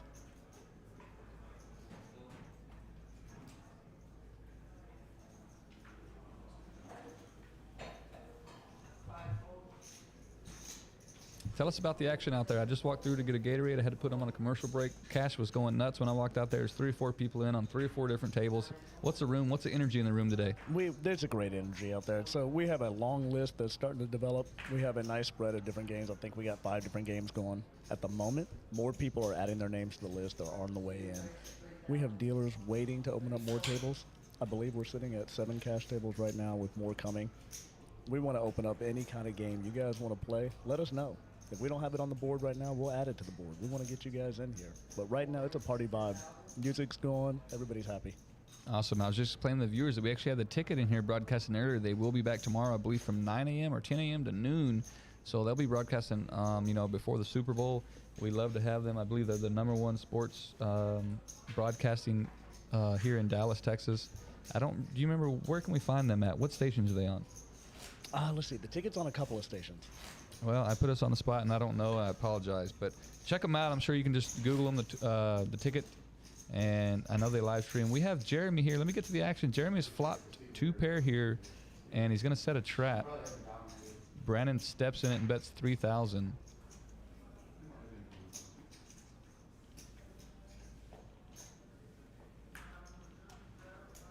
All right. And Jeremy's asking how much he has. What's the count? He wants to know. He's calculating his move here. There's a diamond draw. I expect Jeremy to raise here. Sometimes you would trap, but with the straight draw and the diamond draw, you probably just put in the raise here. Yeah, there's so much texture on this board. Look at this. Yeah, he's going to raise, and Brandon didn't have enough to continue, so wisely gets out of the way. And Jeremy, again, I'm telling you, that Poker House hoodie's bringing him all the luck in the world. We do have color options. Yeah, white. All sizes available: white, gray, red, black. Tell us about the light-up hoodie. This is one of my favorites. So we have a black hoodie that zips up the front. It's a zipper light-up hoodie. It's got an LED strip that runs all along the zipper, goes around the hood, and it's got a battery pack that sits in the inside front pocket, and you have 4 different options that you can change it to. It's a red LED strip. It's a lot of fun, especially at night. When you get to walk through the casino, or you're walking on your way in the poker house at night, everybody can see you coming. Yeah, we just added some new lights to the front of the building yesterday. It really lit up the front of the building. Really, really nice. Looking good out here in front of Poker House Dallas. Not much going on in this hand here, Matt. Fold it around to the small blind to Jeremy, who's got a king 5 just going to complete here. Surprised he didn't raise. When it folds around to the small blind, a lot of times king high is just going to raise into the big blind. Jeremy decides to elect for the call. Going to go to a flop, and he's going to flop 2 clubs here. Oh, my goodness. Definitely battle of the blinds. Check, check. This hand goes to the first person to make a move. Yeah, now Jeremy has a check mark. He's completed the pair, and we're just going to go showdown. Nobody interested in putting any more money in this pot. All right, and it looks like, so the ticket, back to that, the #1 sports broadcasting radio show in DFW. It's available on 2 different stations, same shows, FM 967 and 1310. Awesome. Thank you for bailing me out there. I almost put my foot in my mouth, but thank you for coming up with that information. The guys were here. They were having a great time. I know they were getting a massage from Miss Kelly, who owns Premier Massage, and they didn't want to leave. She was doing such a great job. And we do have the ladies that travel the room on a daily basis here at Poker House. They'll give you a massage. Great rates. Great, from what I hear, really, really good masseuse. Absolutely. Highly professional. So these are the best around. These are not just off the street people that they brought in and put in a uniform. So they are all certified masseuses. So massage therapists, excuse me. Any kind of massage that you would like at the table. So they specialize. I don't know what I just missed here. I don't know if our graphic was wrong or what, but it was showing pocket aces, and then they just disappeared. So obviously nobody folds pocket aces pre-flop in a tournament. So we may have had something mess up on us there. Mr. Brandon's going to put in 20 bigs with Jack 6 off here. And I don't think this graphic is wrong. I think he may have sensed the weakness out of the big blind. I'm going to rip it in and pick the blinds up. It's a perfect part of the tournament to do that in. If everybody else is playing soft, this is the perfect time to come in and try and just pick up blinds, not put your stack at risk if you don't have to. Yeah, and Steven here is our small stack, 15 bigs, 19K, and Jim actually has 70,000. Jim's a regular here at Poker House. He plays. You can come see Jim every single morning, just about. So he's one of our starting players that will come in. He loves the 1-2 cash game here. So he's one of our members that we love to see. Yeah, great guy, great player. Always has a smile on his face. All right, Jack 8 for Bryce under the gun here, and Mr. Jim, who we were just speaking on, is going to fold an ace 7 under the gun +1. As we look around, not much going on in this hand.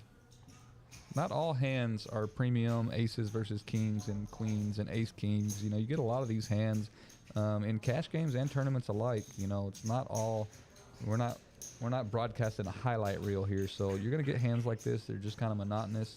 But this is really, as a player, where you've got to extract chips. You've got to find ways to pick up hands to win pots with ace 8s and 9-10s of spade. If you wait around all day for the aces and kings, it's really tough to win like that. It's very tough. You can make your way to a min cash, I believe, but it's very hard to play that way and win a tournament. And it's boring. It is boring. Yeah, I can't sit there and do it. I mean, I know there's probably some people that can, like you said, they can cash, and they're probably successful, and I can't do it. And we flop top 2 pair here, king 9-10 of diamonds. I would expect some fireworks in this hand. Brandon now has the world Yeah, turning a spade draw here. And because he checked the flop, Jeremy might think his 9 is still good here. So actually a great check on the flop. Going to a river here. Oh my goodness. That boats him up. And because Jeremy called on the turn when the 10 was out there, I assume he's going to call here too if Brandon doesn't get too crazy. Brandon can, yep. He does indeed. Perfect betting size. Go down. Jeremy is not going to like what he sees. Yeah, there were some draws out there that didn't make it. Obviously, there's a diamond draw, there's a straight draw. So, you know, Jeremy felt like he had to call there, and really good bet sizing to extract value. You got a full house on the river. You don't have to go crazy. Most of the time, the other player's probably not going to have much there. So, just lucky to pick up any chips from him. You know, if he bets any bigger, Jeremy might just fold there. Smokey, I would say this. I think this is the part of the tournament where post-flop play is so crucial. Absolutely. You got to pick the blind. You got to pick the pots up. I mean, we're at 5, 1, and 1. Or no, I'm sorry. The blinds just went up. Right. 6, 12, and 12. So there's 3K in the pot before any cards are dealt. So you're right.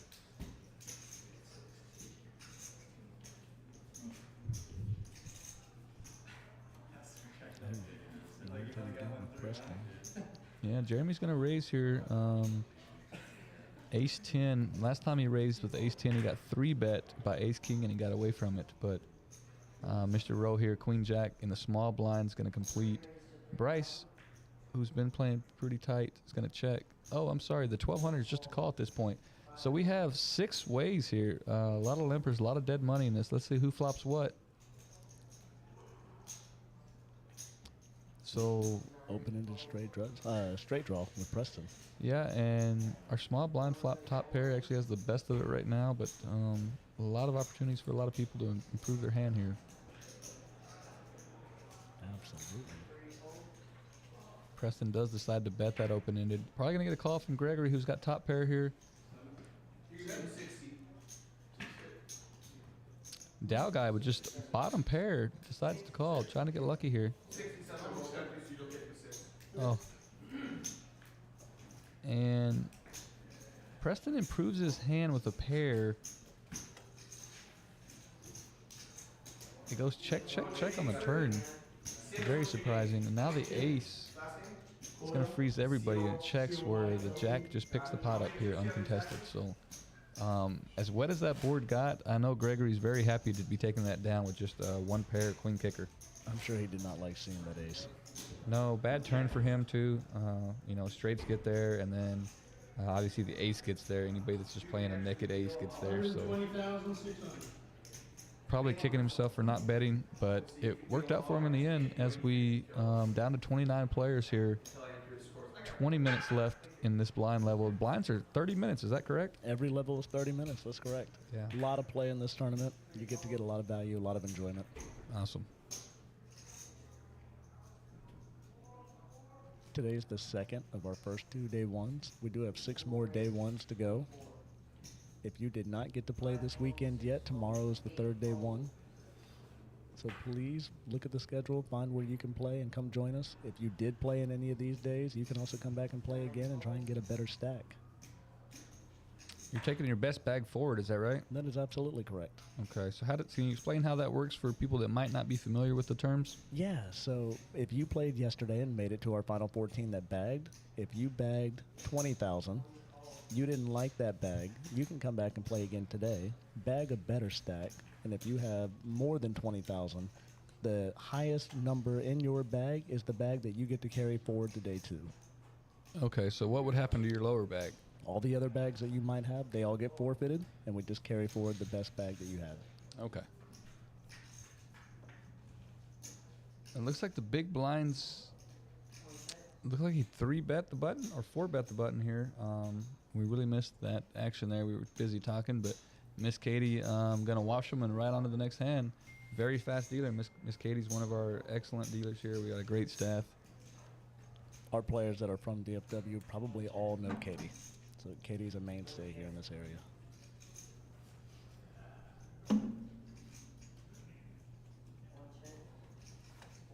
All right, we're down to 10 viewers, guys. Matt, the viewers went down when you came in here.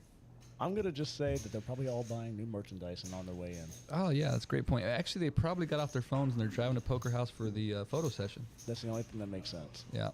The heads recently buzzed, shaved, looking good. Oh yeah. Yesterday, Right. yeah, Excellent. freshly shaved. Excellent. All Very right. dynamic. I didn't want to miss a step. All right. We got.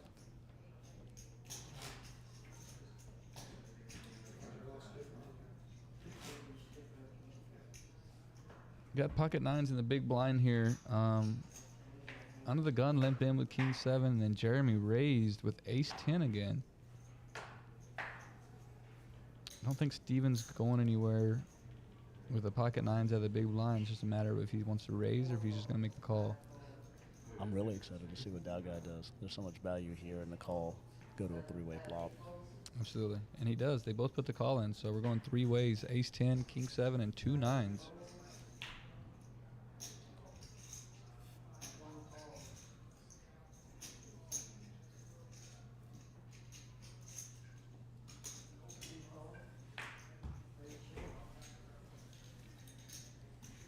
All right, Miss Katie getting the pot right. And Dow Guy going to flop top pair with the king high flush draw. Look at that. Couldn't have flopped any better. Worst hand going in, best hand going out. And he checked there. I don't know if he's trying to trap. It looks like Dow Guy may be waiting for the flush to connect. Jeremy picked up a gut shot straight draw. And he's just going to rip it in here. Steven with 2 nines going to go ahead and fold. So Dow Guy actually gave him an opportunity to catch up before he got his chips in the middle. Fortunately for him, nobody did catch up. A 9 didn't come on the turn, would have been disastrous, but going to pick up a nice little pot there. Jim still sits at the top of this table. Yeah, now Steven's down to only about 11 big blinds. So this is a point in the tournament for Steven where he's looking for a premium hand, really hoping there's some dead money out there. He can rip it in with an ace king or something against 2 or 3 callers or even in the blinds and possibly get a call. You want to get it in with the best and just hope you hold up. I don't know that, and if it doesn't work out, it doesn't work out. That's tournament play. Yes, it is. I think at this point it's just equity and odds.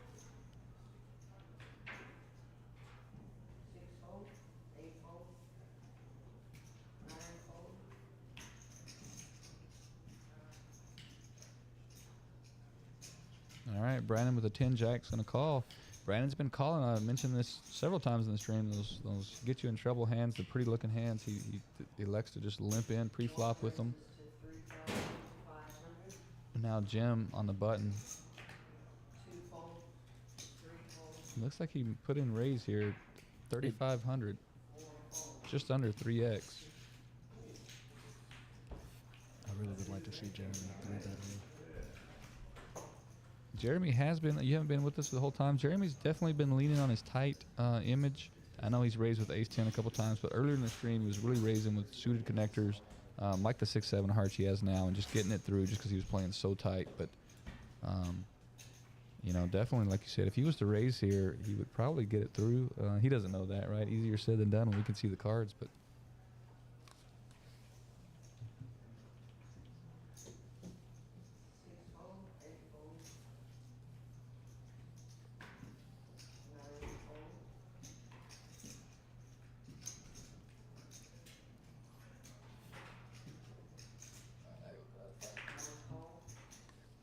All right, Matt, I'm going to leave it to you for just a minute. I got to run out here on the main floor, so enjoy. I've been back here doing it myself for about 2 hours, so keep the guests entertained. Here we go. I've got 14 viewers. I expect to come back to 28.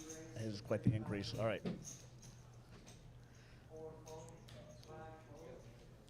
So we do have a raise coming in. We're sitting with the 10 jack and Brandon, trying to decide if he's going to call. 10 jack at this point in the tournament is not a bad hand to see a flop with.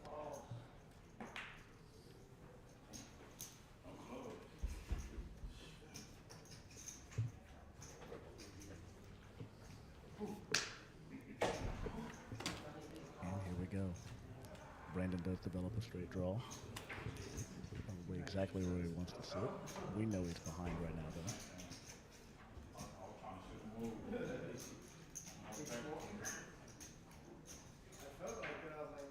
And he takes it down just like that.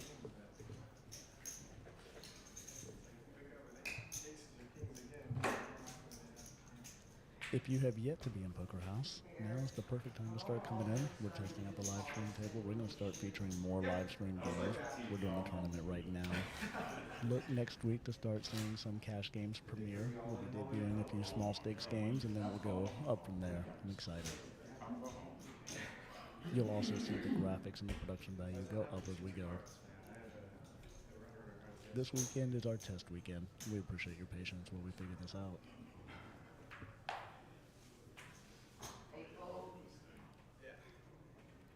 All right, as we go down the next hand, Bryce picked up a really premium hand with ace-queen in the hijack spot.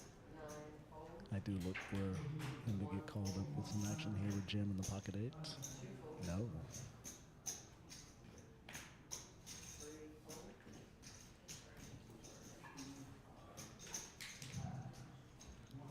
Bryce developing his patient image is really paying off with this raise. And he gets to take it down uncontested.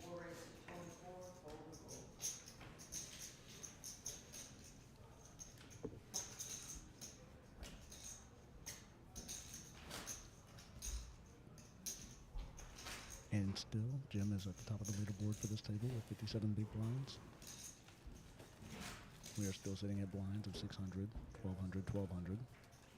Brandon Walker picked up Cowboys in the big blind. And yet again, Jim back-to-back pocket pairs.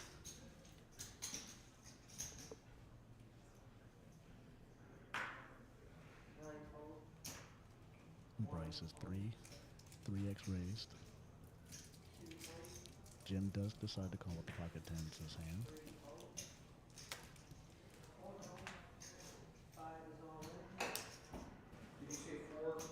And now we'll see what Brandon chooses to do with the Cowboys.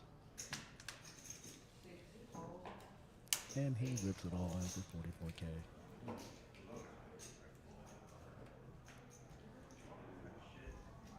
We do know that Jim has been very patient with his spots.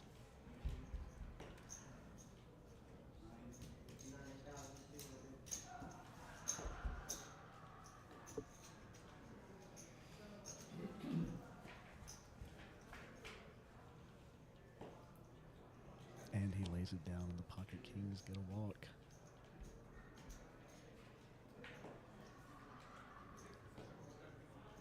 We are still down to 28 players. Remember, we are going to play down to 14 today. That is the magic number to bag. We're taking the top 15% of the field each day. When they return to day 2, they should be real close.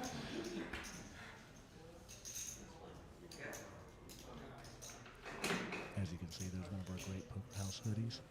If you have not been in or have not seen them, they are extremely comfortable. Most of the staff here has a few of them, and we wear them all the time. And if you're in my house, both my wife and my daughter have taken both of my hoodies.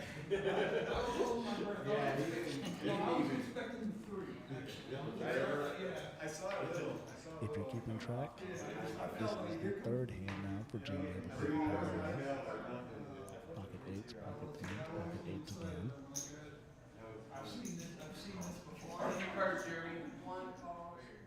Brandon in the small blind, he picked up ace deuce of clubs. One calls, two folds, three calls, four folds, six folds, eight folds. They got me steaming over there. Somebody told me this was optional. The dealer said, we didn't want to play. They can swap it out. They fucked it up with the vouchers. They fucked it up with the initial. All right. And let's see what Gregory chooses to do. And then the tournament director showed her. 9 checks. That's fine. She was being combative. Like she was And arguing. as expected, he does not choose to call the raise. One is 35. Yeah. Like 3 times. Now for pocket eights, this is potentially a very scary flop. There's a lot of texture on this board to be afraid of. Obviously, the 4 clubs for Brandon is exactly what he's hoping to find. Does not pick up a flush yet on the turn. And Jim gives him the opportunity for a free card. No flush king.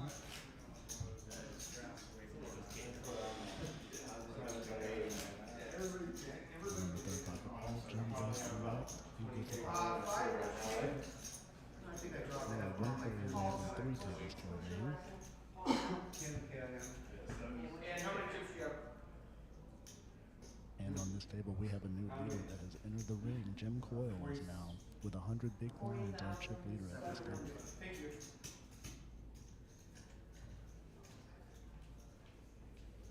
I'm sure many of you are familiar with Jim Coyle if you've played at Choctaw, if you're from this area. Jim is one of our champions. He does hold a ring. Let you get track of the chips after you get the count. 3 fold. 4 fold. There we go. 5 raised to 3,000. And the gun and plus 1, that is not going on. Jim Coyle slipped up with 6, 7, and 4. We move around to the cutoff. King 7 off, always thinking about it. Also folds, this is going to be a very quick hand, I suspect. Brandon does come along with Jack 9. He does like to play quite a few hands. 9 fold. Relentlessly. 4 fold. Blinds are up, guys. Alright, to the flop we go. We do connect top pair with Bryce. He does do a sneaky check. The whole nation's watching me right now on ESPN. Pair of 6s in the middle. Probably not.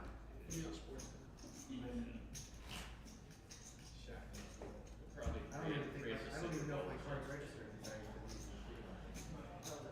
She's doing a pretty good job. And the fold with the pair of 6s. Let's take it again. Well, for you, you got the back. Yeah, she got backboard on mine.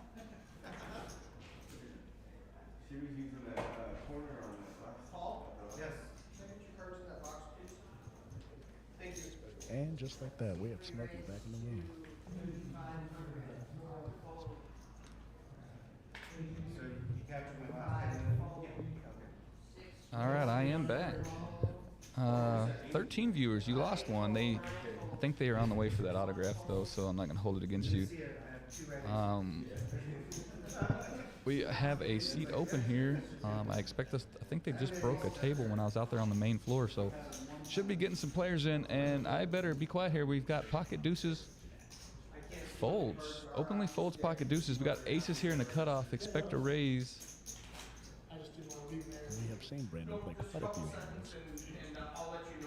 His table image might be a bit looser, so the wake up with aces here is perfect for his play. Absolutely.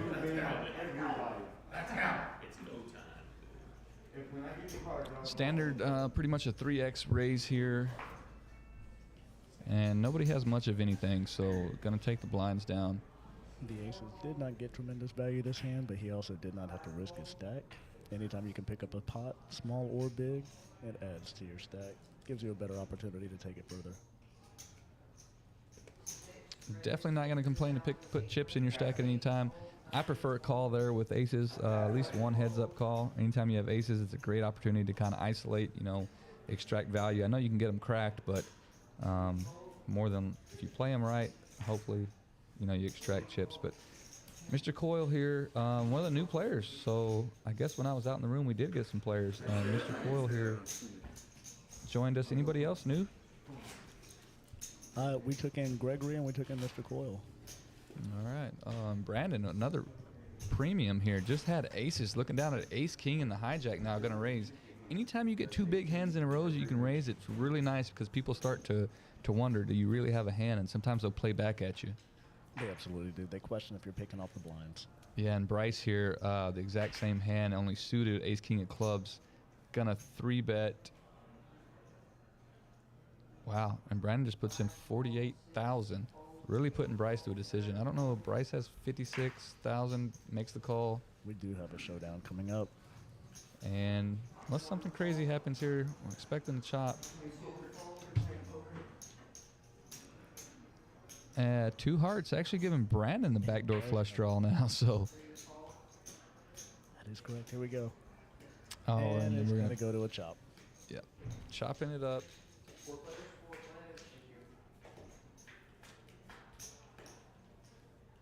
Both players seemed okay with getting it in there and possibly racing.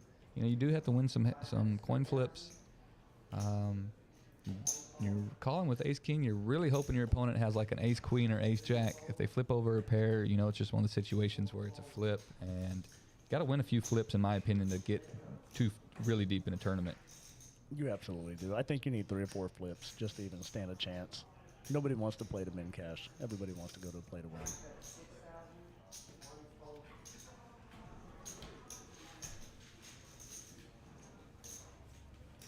Hand 66, moving right along. Time flies when you're having fun. All right, not a great hand here, but they do not put them in the deck if they can't win.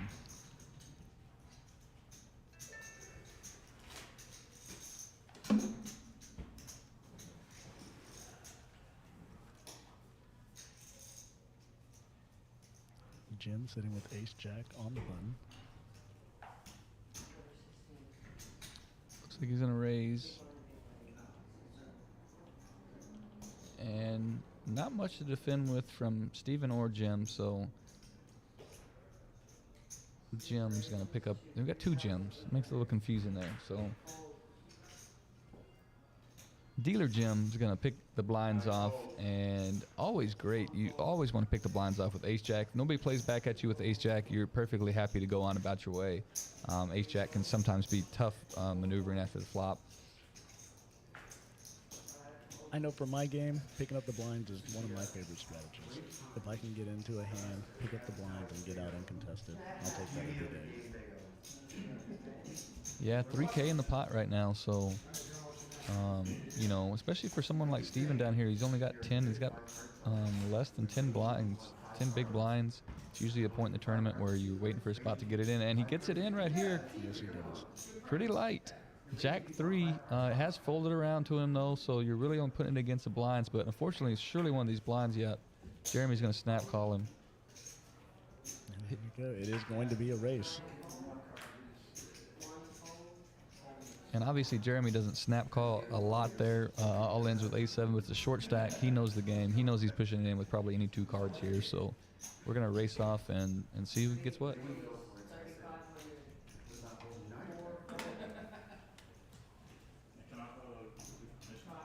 Oh, and Steven outflops him here with a jack. Top pair, Jim is now looking for. There it is. Oh, the Found turn. it on the turn. Oh my goodness. Needing a jack or a 3 here. And Not get it. it's going to brick out. Going to eliminate Mr. Steven from the tournament. Steven was up and down this whole last table here. He had a big stack, got down, got it up, back down, and finally out of the tournament. Jeremy's going to pick up a good hand here. Good 12K added to his stack. That's going to put him at 43 big blinds. This table was very balanced from when we first started. Yeah, the big chip leads seem to dissipate, and everybody's kind of got about the same amount, then between, what, 40 and 60K, looks like? That's exactly right, outside of Jim Coyle. A lot of blacks on the table. I expect us to race those off soon. As he's laughing at me here. Yes, indeed. Just making an observation. This is a test run. We're not taking anything too serious back here today, guys. As you can tell, we've got extension cords in the background. We just got this thing out of the box. We're playing around with it. Wanted to get the live stream going for the tournament.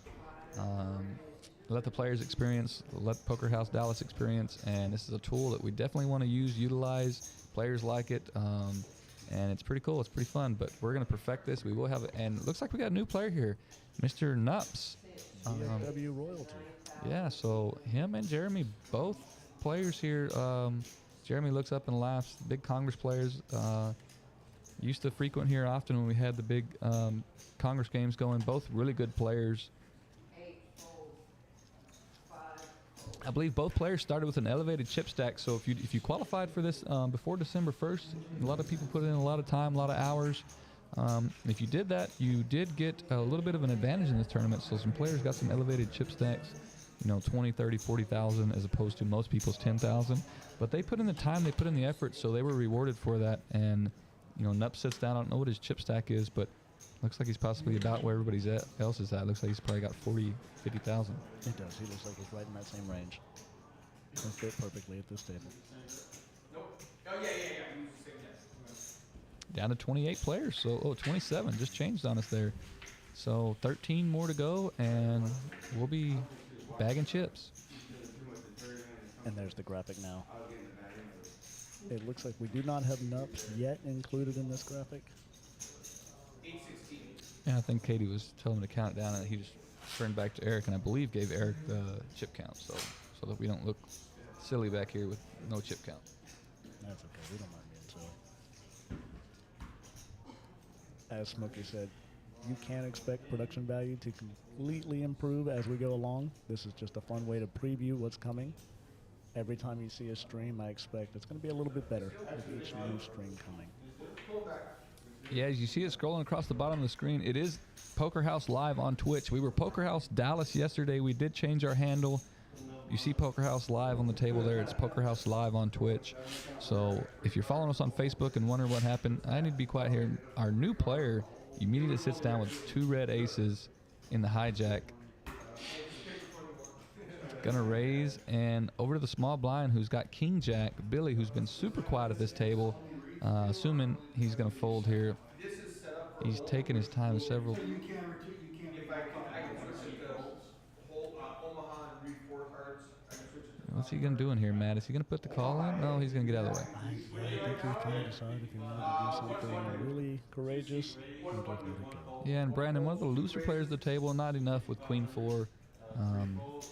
So again, Nups gets the aces through, picks the blinds up. he's 8, there is no 7. Okay, so that's what Chips, 48,000. And as we were saying, these stacks are starting to develop. Here we go. So Nups is down to 27 big blinds. Still plenty of play left in this stack. Yeah. Nups not a big tournament player.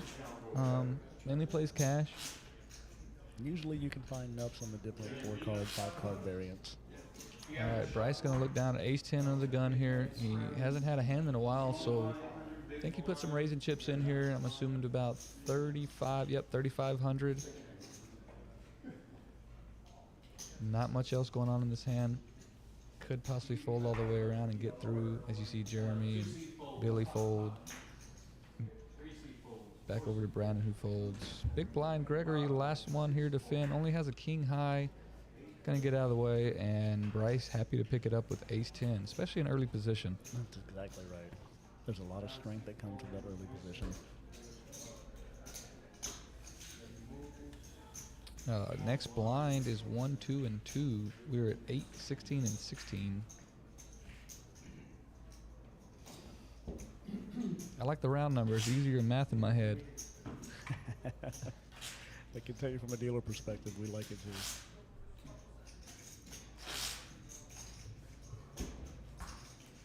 All right, here we go in this hand. Hand number 71.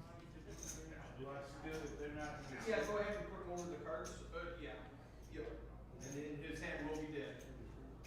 It goes to Jim. Jim does have an ace. Not seeing any strength yet in this hand. Look for him to start being the aggressor. Yeah, he does have the big stack at the table. 114,000, middle position with an ace. You know, this is a point in the tournament where you don't want to slip up. If you slip up when the blinds are this big, it can be fatal for sure. One mistake can really change your fortune. So big stack can definitely start leaning on him a little bit here. Use his stack to pick up the blinds. If you get any resistance as you're doing that, it's just as easy to fold. So, you know, he's not really risking a lot here by just 3Xing almost with any 2 cards here before the flop and just picking up blind after blind after blind. That's exactly right. You're almost daring players to play back at you and your stack. He's got almost double from that last graphic that was up. He's almost got double the next person, so very good position for Mr. Cole to be in here as he looks down on the gun, +1 with a 7-4. I'm not sure if Paul's going to get out of the way, though. He's under the gun with King 10 of diamonds, and he's reaching for chips. Just going to limp in here. Yeah, and Paul knows he's got to start making some small moves. King 10 is the perfect hand to do it with. I will never lie. I will bluff, but I'll never lie. Yeah, and here's Brandon. Brandon doesn't raise a lot pre-flop. Limps in a lot with hands like this, so got to let the small blind and the big blind off the hook here. They're going to get in on the cheap with an ace-6 off and a 4-5. Jim definitely happy to see a flop with 4-5. He's relieved that he's going to pick up something big. Oh, 8, 9, 10 here. Nups is going to be open-ended, and I'm sorry, Nups flops top pair and Brandon's open-ended. That is correct. expect a bet and a call, and the small and the big just to get out of the way. So we're heads up now, going to a turn. Paul, slight favorite here. Oh my goodness. That definitely changes the percentages. But one card left. Brandon's not in a very good position. Expect a bet and probably a fold, yeah. Yeah, there's not enough texture here for him to continue on. Still have 27 players, so they're not dropping very fast. Everybody's got a lot of blinds, so it's going to take another level or two before they really start catching up to the stacks. Well, and so now that we're down to the final 3 tables, we know that they just brought in some new players to each table. I'm sure the table is now trying to figure out the play of the new players that sat in. It definitely changes the dynamic of the table. Every time, I mentioned this earlier in the stream, every time even one person gets added to your table, it can change the whole dynamic of the table. So, and look here, the rich get richer as Mr. Jim Coyle picks up pocket kings under the gun. He does raise 3.8. Unfortunately, Jim here in the small blinds got ace queen. So we expect at least some kind of action here in his hand as Jim looks down at ace queen. Ooh, very tight fold from Jim. Wow, impressive. And I don't know if that's because you look over and you've got the big stack. A lot of people don't want to tangle with the big stack there. You know, the big stack can actually hide a lot of your hands. If I was in Jim's position, I might play back there thinking that it's just a big stack move, and that's exactly what the big blind, the big stack wants you to think, you know. So you can definitely get in trouble playing against somebody that has a big stack. You're not giving them credit for a hand. You try to get it in against them, and next thing you know, they have the hand. And for all of these medium stacks, you're trying to see who can you double through, who has just enough chips that they might be calling light.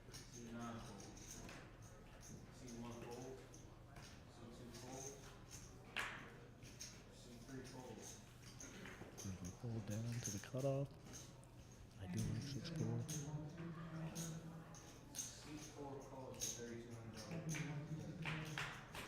This is great. I like that Bryce raises up to 3.5. Yeah, I don't think he's going to get it through. I think Jim's going to call here. Oh, Jim. Wow, that's a very tight fold from Jim there with that monster stack. I mean, it was less than 3x raise, and he folds. It does look like that Jim Coyle is protecting his stack. He's playing it very carefully. For these smaller stacks that are sitting with around 40,000, I would expect they need to start upping their aggression, seeing where they can pick up some dead money in the pot.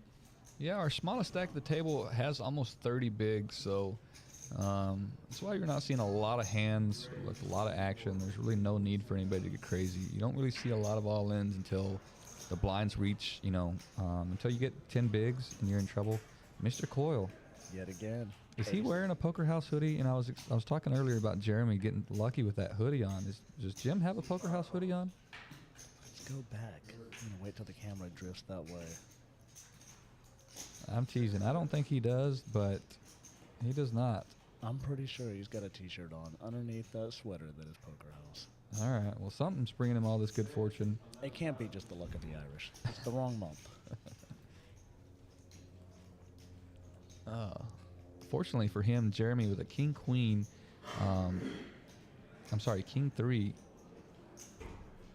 is going to commit some chips to the pot. Obviously with aces in the small blind, you don't want it just to fold all the way around. So he's going to 3-bet Paul here, and now Jeremy with the decision. Doesn't know if they're just getting out of line because it's button versus small blind. Fold. And Jim's going to pick up a pot with aces. Yes, he does. And that's another quick 6.4. And it's a very tight table overall. I mean, we've had the last 3 pocket aces we've seen none of them have gone to showdown. Not yet. They've all been uncontested. So what does the chip stacks relative to the blind have to do with that? I think we're probably seeing a lot more of the image of these players coming into it. This table is playing very tight, but there's a lot of tight players sitting at this table.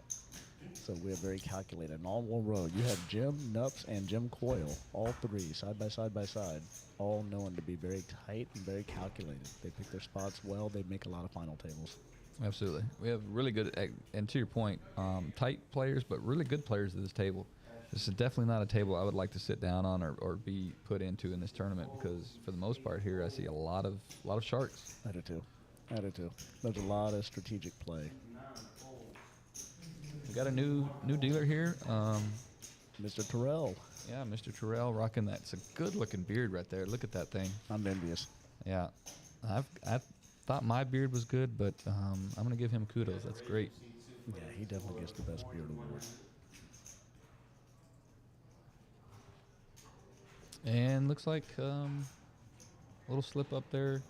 New cards. These RFID cards are hard to deal, but Terrell's a great dealer. He's really fast, really friendly, and he's got that awesome beard. You guys need to come see him. We're Poker House Dallas. We're here off Regal Row and 35 in Dallas, Texas. Not far from the medical center. Right here in the thick of things. We are a live legal poker club. We have a $250,000 free roll that we are live streaming right now. This is the second day one. We are running this tournament. Starts again tomorrow at noon, and all next weekend, Friday, Saturday, and Sunday. Yes, I said tomorrow at noon. We will be running this tournament during the Super Bowl tomorrow. We have 20-something plus flat screen TVs. As Matt said earlier, we'll be broadcasting on all the TVs with the audio. The atmosphere is electric today. I expect it to be even better tomorrow. Better stop talking here as Mr. Gregory under the gun +1 picks up kings. Gonna put a raise to 5,500 in. It's gonna fold all the way around and get through. So, this is a table, Matt, that a aggressive player would love to sit down at because there are a lot of blinds. To your point, there are a lot of blinds that are out there for the taking. Everybody's playing pretty tight, and again, if somebody plays back at you, more than likely they're gonna have it at this table. So, I feel like this is a table that if a really aggressive player would sit down at, they could pick up a lot of chips just by picking up the blinds. That's absolutely right. This is the perfect table to come in, be the aggressive player, show the bluff the first hand you play, expose the hand, let the table see it, see if you can loosen up the calls, switch your game, go a little bit tighter with premium cards, and probably stack a few of these middle stacks.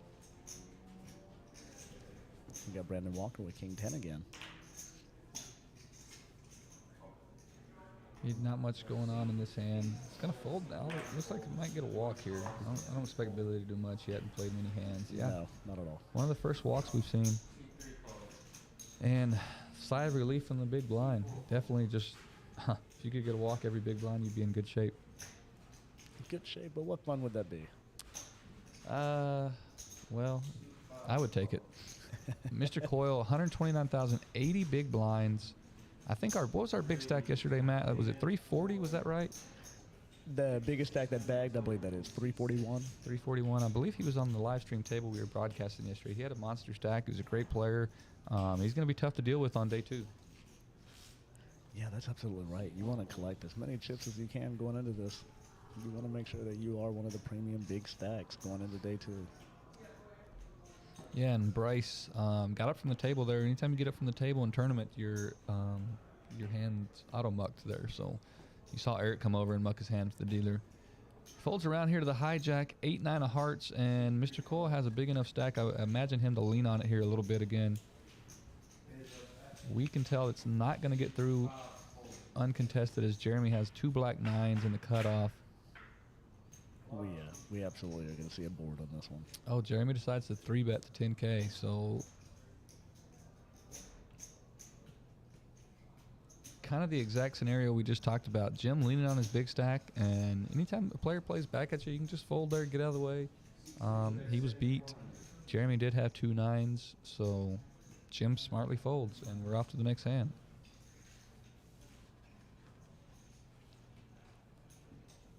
And that is our producer, Eric, in the background that you see standing there.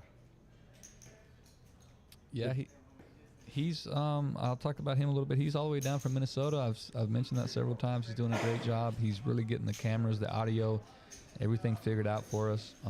Now if you could just find a couple of smart guys to put in this broadcast booth that can do a better job than myself, we'll be doing okay. But for now, you guys are stuck with me and Matt. We're back here just having fun, hanging out. Somebody's got to talk.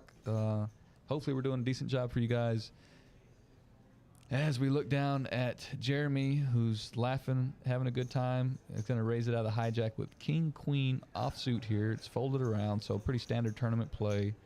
And now Gregory out of the small blind, who's been pretty quiet. He has been quiet.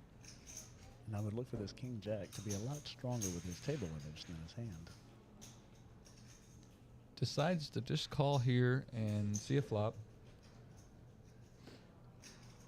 Uh-oh. Both flopping top pair. Obviously, Jeremy flopping top and middle pair. Expect him to extract some chips out of Gregory in this hand. Yep. Gonna go to a turn here. It's an ace. Kind of an action killer here. It is. A dud on the river. Now it's just a matter of who believes who's more. Gregory bets the river 10K, so I thought Jeremy may have lost some value not betting the turn, but actually induces a bet and by... Elects just a call. Yeah, yep. He's going to let him flip his hand over, and then he's going to show the two pair. Assuming maybe Jeremy thought that he turned maybe a bigger two pair, ace queen, ace king there. I thought he lost value on the turn by not betting, but that actually induced a bet. So, you know, by checking the turn, he actually extracted 10K more from the other player. So, good play by Jeremy there, and nice pot as he moves into second place, 48 big blinds and 77,000 chip stack. And that moves Gregory now down to the bottom of this table. He's got 19 bigs. I would look for Gregory to start finding his premium hand and maybe elect to ship it in pre. Yeah, typically 20 big blinds is typically a decent place to still be in, but there's 4K in the pot, so you know you're adding 20% there to your stack if you can just pick the blinds up. So, like you said, good point here. Nups under the gun, looking down at jacks. Very tricky position to play jacks out of.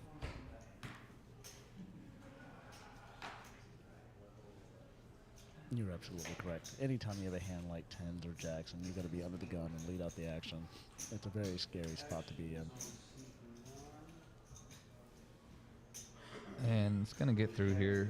Don't see anybody playing back at him, so.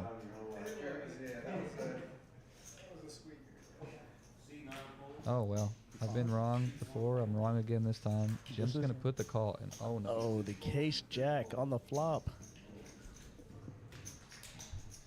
Luckily for Jim, there's an overcard to his pair. Unless a 9 comes. Oh, my goodness.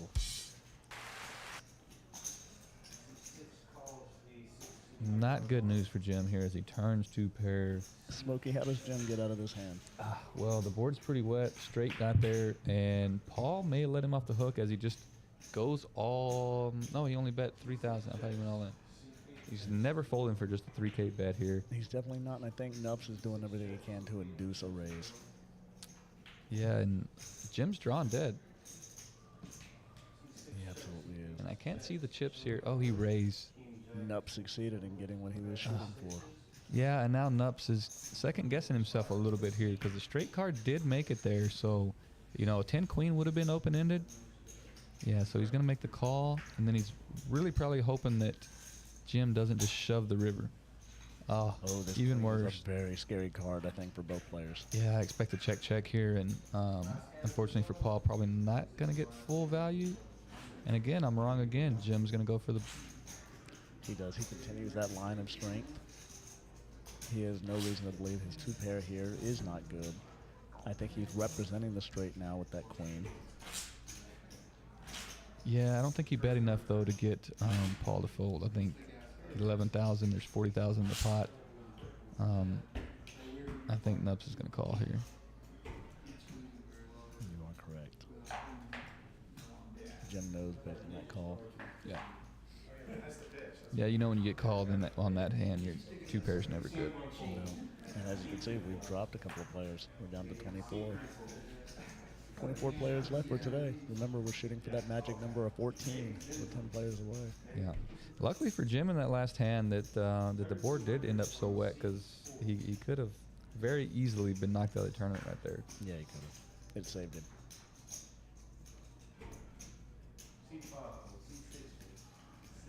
I'm sure he's replaying in his head now. Yeah, Played that differently. He's definitely got a frustrated look on his face, but Jim's not an emotional player. He can definitely recover from this. I don't expect him to go on tilt. He's not that kind of player. No, and in fact, I would say, looking around at this final table, or not final table, feature table, so it's a very patient table. So we know these players, everyone at this table is not known for very hyper-reactive responses. We do got some action hands on this hand. Yeah, but to your point, it's a pretty tight table, so it's going to fold around to the cutoff. Who's got 5? It's Gregory here, reaching for raising chips. Expect 3,500 or so. It's been pretty standard.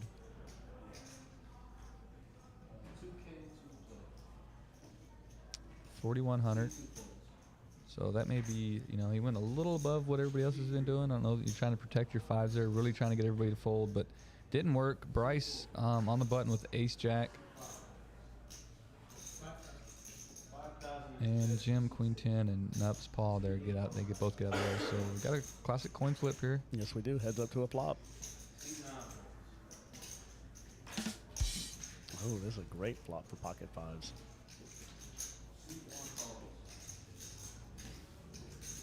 There's only 26,000 left. Yeah, there's 12,000 in the pot before this bet here. It looks like he's going to bet 8K. I like the sizing. I do too. I agree. And Bryce does like to lay it down. Yep. I think obviously after he puts 8,000 in the pot with that flop, he's probably committing himself to that pot. That's exactly if the what player I think. flips over Ace 9 or Jack 9, it is what it is. But or a flush draw there, you're happy to just gamble the flush draw. That's right. Short stack, you got to make a move sometime. You got to again win a flip or two. So not much has changed here on our leaderboard. We're still looking for those firework hands.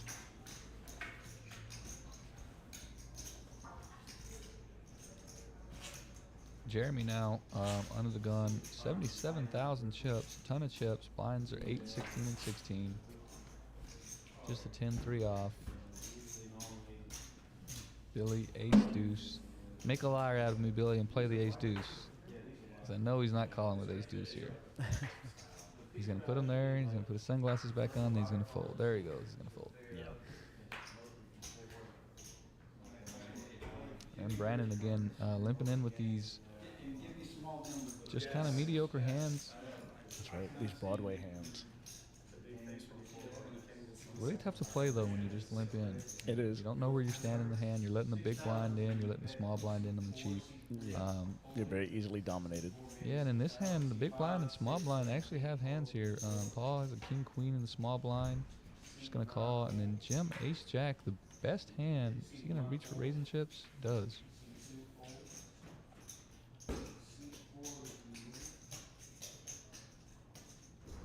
Raises 5,600, so there's some dead money out there. He's not going to 3x it. He's going to put a little more pressure because of the dead money. And this is a great spot. Out of the big blind, your hand is masked. It looks like you are just trying to steal the blinds. You're trying to punish the limping hands that just flatted. Bryce is talking himself into a call. And he does. He completes. And Nups will get out of the way. And I'm assuming Bryce would have rather had Paul's hand, actually, because he's drawing pretty slim. Yes, he is. He's drawn to an 8 for the clubs. A backdoor straight draw developed, though. Yeah, and a backdoor club draw, but it's going to be pretty tough here. I'm expecting about an 8K bet from Jim. 8 or 10, and he goes for...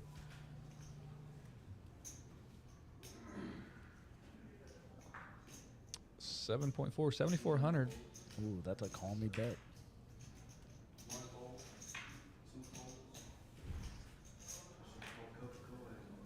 Into this pot, I think I'd have to peek a turn and just see what happens. Yeah, he's going to float here.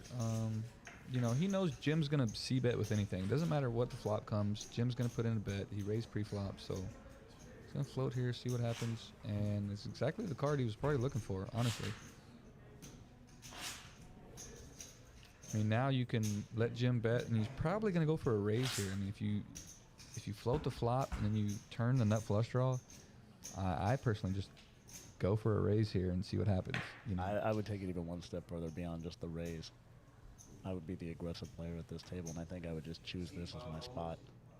and get it in here. I would go ahead and get it in now, hoping to take it down. I don't necessarily want to see a call or go to showdown. Oh, and he just flats. Okay. I just would like to take the equity right now and hope it's on my side.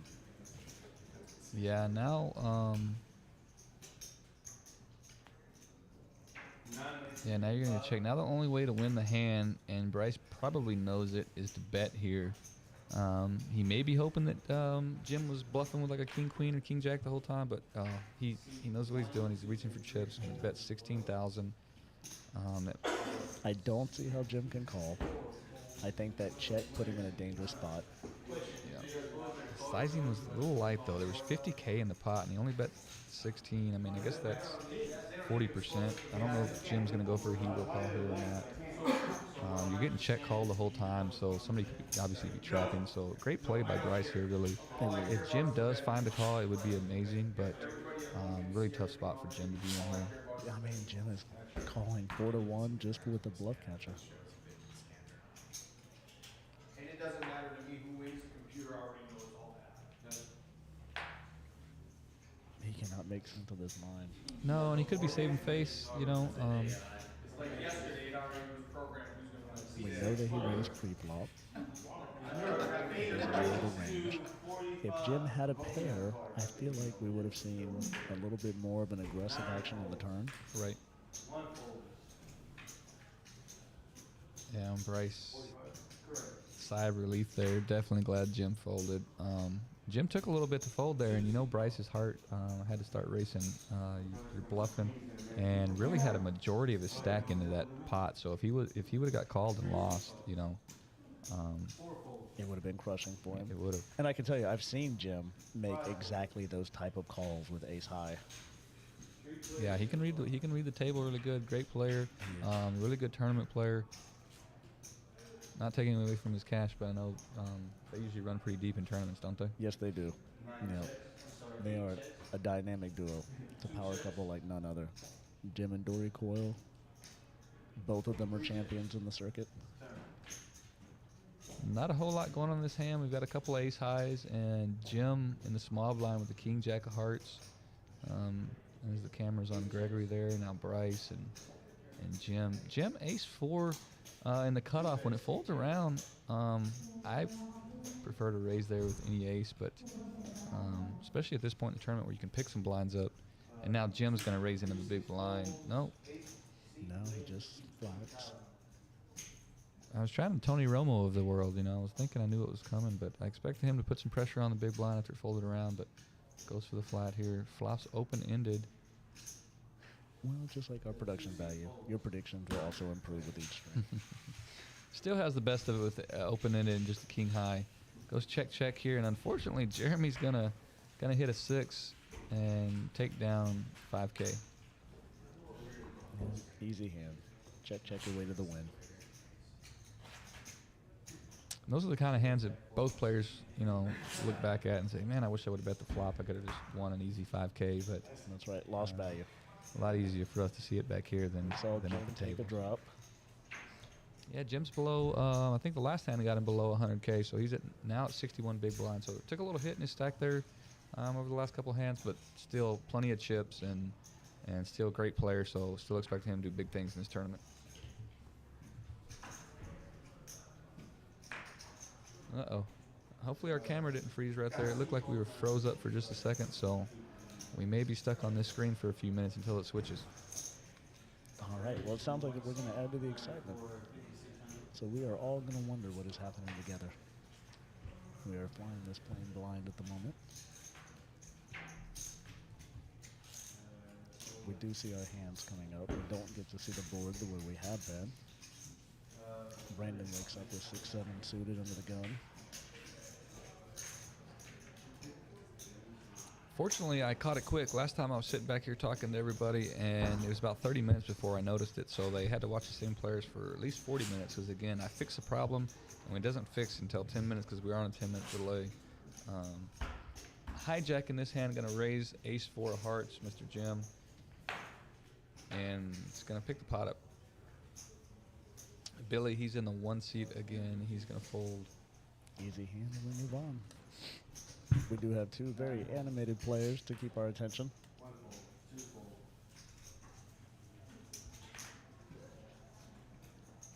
Down to 23 players, and the average stack is 56,000. So you can see the players at this table right in that range. Gregory's still at the bottom. Jim's still at the top. Yeah, I hope you're comfortable. It's going to be a while at this pace, it seems like. Everybody's got a lot of big blinds, and kick back, relax. We're going to be here for a little bit. We've been streaming for 2.5 hours now. Our blinds are at 1, 2, and 2. We're at Poker House Dallas off 35 and Regal Roll in Dallas, Texas. We are live streaming our $250,000 free roll on Facebook and Twitch. Our Twitch is Poker House Live. It is no longer Poker House Dallas. This is Smokey. I have Mr. Matt in the booth with me, and we're hanging out, commentating. We just pulled our live stream table out of the box.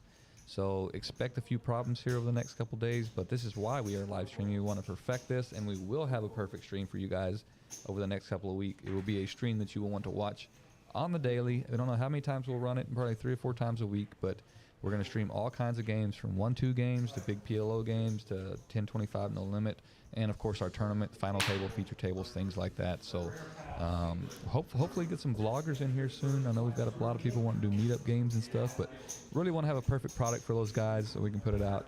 We're just kind of hanging out, having fun right now, not taking this too serious. As we watch Brandon here with turning a nut, he had the bottom pair, now he turns a nut flush draw. He's gonna bet and pick it up here. Well, nobody has much to defend with, and Brandon's pretty tight again. We haven't seen a lot of bluffs at this table. No, we haven't. Very straightforward play. I don't know about you, but I will be excited to see another player or two come in that changes the dynamic of this table. We get to see the aggression possibly in a later stage. Yeah, I wish Donkey was coming in right now. We actually had him at our table earlier when he got eliminated. He was a little too aggressive and got eliminated, but somebody like him would be a fun dynamic right here at this table. And sometimes they can run it up. An aggressive player can come in and run a stack up, or sometimes these tighter players will just sit there and pick them off one by one, and the next thing you know, they're out of the tournament. So, not saying that the aggressive play is always right. Not at all. But I know as a viewer, I like the fireworks and the chaos. Absolutely here. And looky, Mr. Jim. Pocket aces here. There we go. We can't see him. He's there in the 5 seat, I believe. We'll be switching cameras again here in 10 minutes. We got a little mess up, but under the gun +1, gonna raise it up to 6K. It's a 3X. We're at 1, 2, and 2. Why'd you do that? Come on, man. Jeremy, please I like you guys, but it's correct fold, obviously. It is. We can see that pretty clearly now. Yep. And aces are going to four times in a row where we haven't gone to a flop with aces. So if that tells you anything about the table, then definitely not a very aggressive table. But again, a lot of that has to do with the blinds. Everybody's so deep. Everybody wants to make the 15%. 15% will get you to day 2, will get you in the money. It's a point in the tournament where one hand can, change your fortune. And the swings at this point, when the blinds are so big, when you're betting 4,000 on the flop, 10,000 on the turn, 20,000 or so on the river, that can be half your stack. You can be out of the tournament in a blink of an eye. So. And we make our way to hand 87.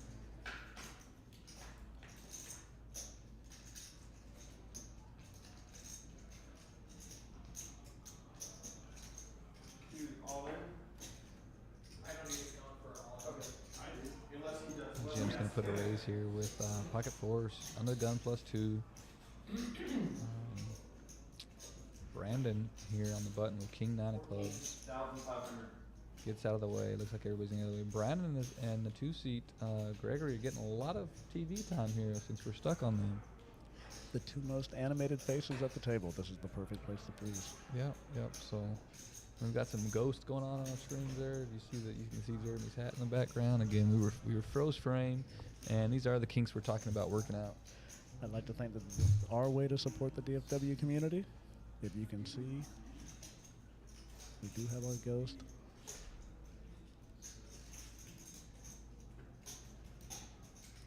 So how late can players register? So we get kicked off tomorrow at noon, but if you're not able to make it at noon, let's say you go to church and you go to dinner after church with your family or something like that, Matt, how long do they have before registration closes? So our tournament begins at noon. You have 3 hours until the first break, and you can enter all the way through the break. So you have 3.5 hours from the start of our tournament to make your way into this game. Okay, and they're only allowed one add-on per entry and one mega add-on per entry. Is that correct? That is correct. Okay, so you come in, you get your free 5K, you add on right away for $100. That gets you to 10K.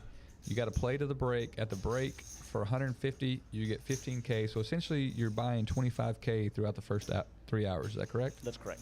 Awesome. And then once I go broke as a member, I've already played my free stack. Am I done? Can I play anymore? It is a re-entry tournament. You're absolutely not done. Okay, so I can re-enter, and I believe the re-entry is $200 for your first 5K, $100 for the add-on. So essentially, it's a $300 rebuy tournament, gets you a full 10K starting stack, correct? That's correct. All right, and if you still have chips and you make it all the way to the break, the first break, which is the end of our registration period, then you can come in for the mega add-on for another 150 more at 15,000 more to your stack. Yeah, and as you can tell, if you come in with 25,000, I believe the blinds are 3-6 at that point. So a ton of play. A lot of these players right here, 30, 40, 50,000. So, 3 hours ago you would have had 25. So you're sitting in a really good spot. Yeah, it's a wonderful value. You come in pretty much at average stack, maybe slightly below average stack. You are certainly not dominated by any means. All right, here's Gregory, who's getting all the screen time, looking down at the queen king and the cutoff. He's going to call Mr. Jeremy's raise. Jeremy raised under the gun +1 with a queen jack off. Jim, pretty tight fold, king jack in the small blind. He had 1K in the pot, would have cost him 3,500 to call. Pretty tight, king jack of diamonds folds. So we're going three-way to a flop here. 5-8-7 is your flop, keeping just king high in the lead. Does not connect with anybody. Bryce has his gut shot draw. Check, check. I expect Bryce to bet, but he decides to check. Everybody showed weakness. You do have some outs there. This is just going to be a matter of who bets first. I think so. Who shows aggression first?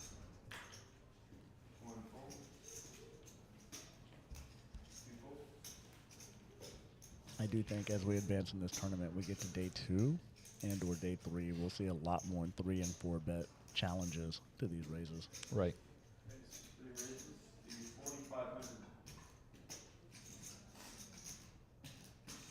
Oh, and Jeremy raises in here.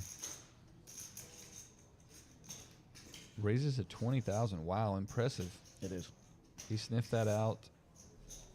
He thought Gregory would have bet the flop if you connected with any of that. Gregory checked. The 7 really doesn't change much. So good pickup by Jeremy there. Wow, very impressive. Smart play.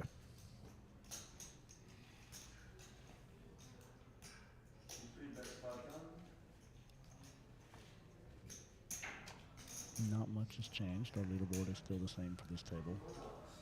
Yeah, Jim's still at the top. You mentioned Dory earlier. Did you have a chance to see what her stack was before you came in here? I didn't. I didn't get to see where she was sitting at the time. Okay, they both decided to play the day. Pretty boring hand here other than ace-queen here for Brandon. And as we've seen, I don't think we'll see a whole lot from Jim Coy with 3-8 seated. Brandon's probably going to walk his way through this hand. You think he calls here or raises? He hasn't had a lot of pre-flop raises. He's been calling a lot, but I think this is good enough for a raise. Yes, correctly raises to 5,600. And the way the table's been playing, I doubt anybody gets out of line. He's going to pick up the big lines here. That's right. So we're starting to go through hands. That was hand 90. We'll be at 91 next. Down to 22 players. Average stack, 59,000. Prize pool is showing $0. That's just it's actually $250,000, basically guaranteed on the tournament. So there are add-ons, there are rebuys, things like that along the way. So if that amount doesn't get to 250,000, then the house kicks in the rest. Is that correct? That is correct. We are sitting at an overlay for right now. We do have 6 more day ones before we complete this process.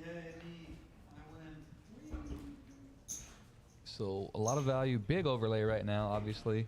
If you're a tournament player or any tournament player here, I just got a text saying our live stream is buffering. Hopefully that's not the case. Not a lot of action to be expected on this hand. I think Bryce is probably going to walk with his 10s. That is correct. Yeah, that's the other thing. You know, we mentioned that there's a lot of tight play, but we really haven't seen big hands going up against each other. You know, a lot of times somebody, for example, will flop a top set against open-ended and a flush draw, things like that. And maybe it's due to the lack of aggression pre-flop, but we haven't got a lot of just big hands dealt this. So, you know, it's been kind of boring, but sometimes the cards are the cards. It is, and I think the last run out we saw with Ace-King versus Ace-King. Yeah, is that right? I think so. Well, we had the chop. That's right. So everybody's VPIP's probably going to be pretty low. We haven't been going to many flops. Not at all. All right, again, another just, you know, ordinary poker hand here. What you guys see on highlight reels and things like that always isn't the case. A lot of queen sixes, ace deuces, things like that. Billy's going to get a walk with actually what was, I think, the best hand pre-flop, the old ace deuce. This table correctly sniffed it out. Yeah, they read it on his face, I think. They could tell. We do have a dealer change. All right, who we got in the box now? Mr. Matt. Matt Shelley. Oh, man, the cards are going to fly now. This guy is quick. Yes, he is. Doesn't have quite the same beard we had earlier, but he's got a little more gray in it. We'll give him some time. Yeah. He's doing the best he can. No, we like Matt here at Poker House, a great dealer, great attitude. Again, all of our staff here is super friendly, professional, all the way from the porters who do an excellent job here. Would you eat off our bathroom floors, Matt? I can hands down say these are the cleanest bathrooms I've ever seen in a poker room anywhere. Yeah, and sometimes, honestly, anywhere. I think we compete right there with Buc-ee's. I would say we do. I like to tell ourselves that we are the Buc-ee's of poker rooms. Yeah, our staff, Miss Martha and the porter staff, they do an amazing job. Just getting back to all of our staff here doing a great job. Miss Martha, we have valet out there that does a great job. You come inside, you're immediately greeted by our hostess, who are lovely. You're walked in, our floors, our servers, dealers, everybody's super professional, super friendly. You know, we're waiting for the opportunity to earn your business. We hope that you walk through those front doors and you give us that opportunity. Just give us one chance to earn your business, and we promise you won't regret it. Absolutely. My favorite thing to do right now is give new players a tour around the building and answer questions. We're proud of this place. Would you say that of all the poker rooms you've been in, at least in DFW for sure, we would have the mantle of the most fun, playful room to be in? Yeah, absolutely. The vibes are definitely different here. You know, it's not, and it's really hard to explain to maybe the general public, but people that know poker will know what I'm talking about here, and it doesn't feel grindy at all. You know, you don't have just a bunch of mopes sitting around the table grinding all day. We have a fun, electric atmosphere. People are coming in here to have fun. They're coming in here to play poker, but they're also coming in here to have fun, relax, talk to people, enjoy the atmosphere. You know, it goes a long way when your staff is friendly. Everybody's got a smile on their face. You know, you do a great job of playing the music, blasting the music. It's just a fun, great environment, and super safe. We've got armed guard at the front door all the time. I think that eases people's minds here. You know, got an armed guy in the back. I think my favorite thing is being driven to and from my car in the security cart. All right, so we've got a 10-jack here that's going to flop a gutter ball against 2 queens, and I see somebody reaching for a ton of chips. So this might be the hand that we've been waiting on. We do have an all-in with Gregory in the 10-jack. Oh, and it's a perfect spot. Unfortunately for Jeremy, the king's on the board. Probably going to be forced to fold his hand here. I don't know. 14-5 is definitely not an amount that Jeremy wants to lose. He does have 85,000, but again, it's a big hit. The king's on the board. All the opponent has to have here is a king. So. And we've been watching Gregory play. He's been very patiently folding his way through this game. Oh, he's reaching for chips here. Jeremy sniffed a few out. You know, he definitely has the ability to make this call. Yeah, can you help me with it? And then I'm gonna need Brandon and Jerry. So it's 14-5 to call for 28. So He's 2 and 3 fold. Alright, I can't do anything until I get this chip down. So it's okay. obviously, if Jeremy makes the call, Gregory's going to be in bad shape as Jeremy has 2 of his outs here. You know, he needs a queen to complete the straight, and Jeremy's holding both 2 queens in his hand. Got it. And then Andreas, put your cards over in that box in front of you. Alright, and then actions on 2 fold, 3 fold, 4 fold, 5 raise. I hear him talking out there. We have the benefit that we can hit the tabletop from this table. 8 fold, that's the 9.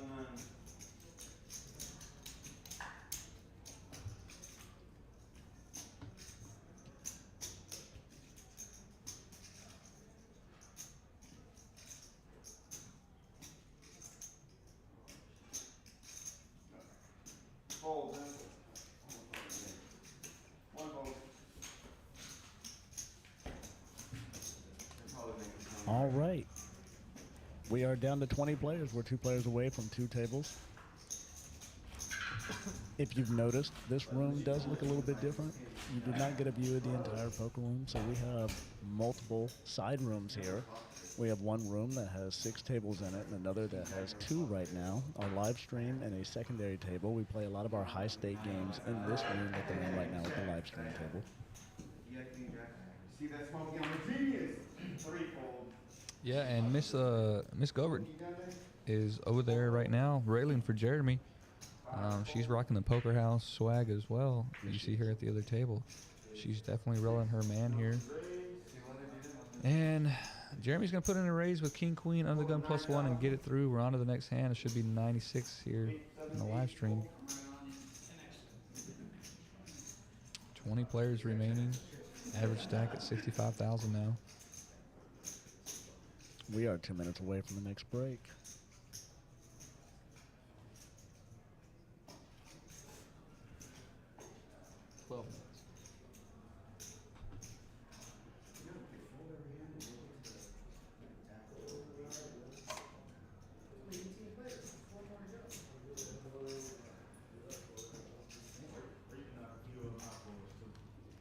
Thankfully, we're still cooking up this process as I learned that we're still on a 10-minute delay. So what looks like 2 minutes to me is actually 12 minutes to you. Yeah, it's really weird being back here in the commentating booth. It's like you're in Back to the Future or something. You don't really ever know what time zone you're in. You can jump 10 minutes ahead and behind. And it's kind of confusing at times, but That's all right. When I had hair, it was blonde. you can't go that far back in time. All right, Bryce here in the small blind. He's going to raise with a king, and unfortunately for him, Jim has an ace. And now pretty standard tournament strategy here. Anytime it folds around you in the small blind, a king's typically good enough for a raise. Jim knows the same thing, and that's why he is going to defend. Yep. This is my favorite thing about poker is post-flop play.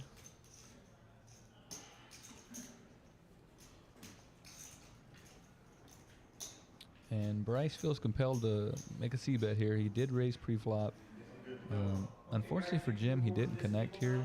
Would have liked to seen Jim 3-bet pre-flop and try to take the pot down right there, which, as we can tell, it would have. But it would have. I also would have liked to have seen just even a raise here, just to defend his big blind a little bit and maybe put the small blind into a decision into the future.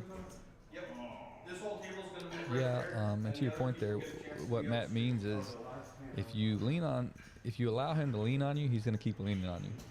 And if you raise them now and then, they kind of think twice about it, correct? That's exactly right. You're investing your image now to protect your hand later. 1 fold. I do predict that we're going to have another small blind, big blind battle coming up in this hand. All right, I've got the Twitch chat stream pulled up right now. Anybody watching on Twitch, give us a shout out in the message board. Let's see if this chat works.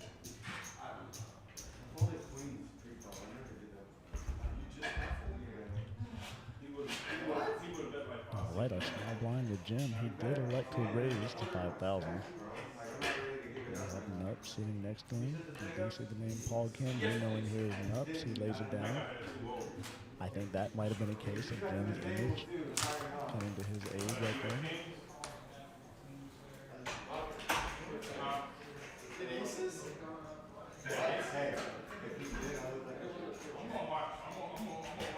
If you've noticed, they did just take Jim Coyle away from our table. They've moved him to balance the other table. Oh, and big sigh of relief from the whole table there. You get the chip leader off the table. That's always a good thing. Definitely change the dynamic here. Don't want a guy that can just bully you around here. So I'm sure they're all happy that he had to leave the table, and that's just a random thing, right? So you don't get to pick and choose in a tournament necessarily who leaves the tournament director. It's a random thing. It's usually the next big blind.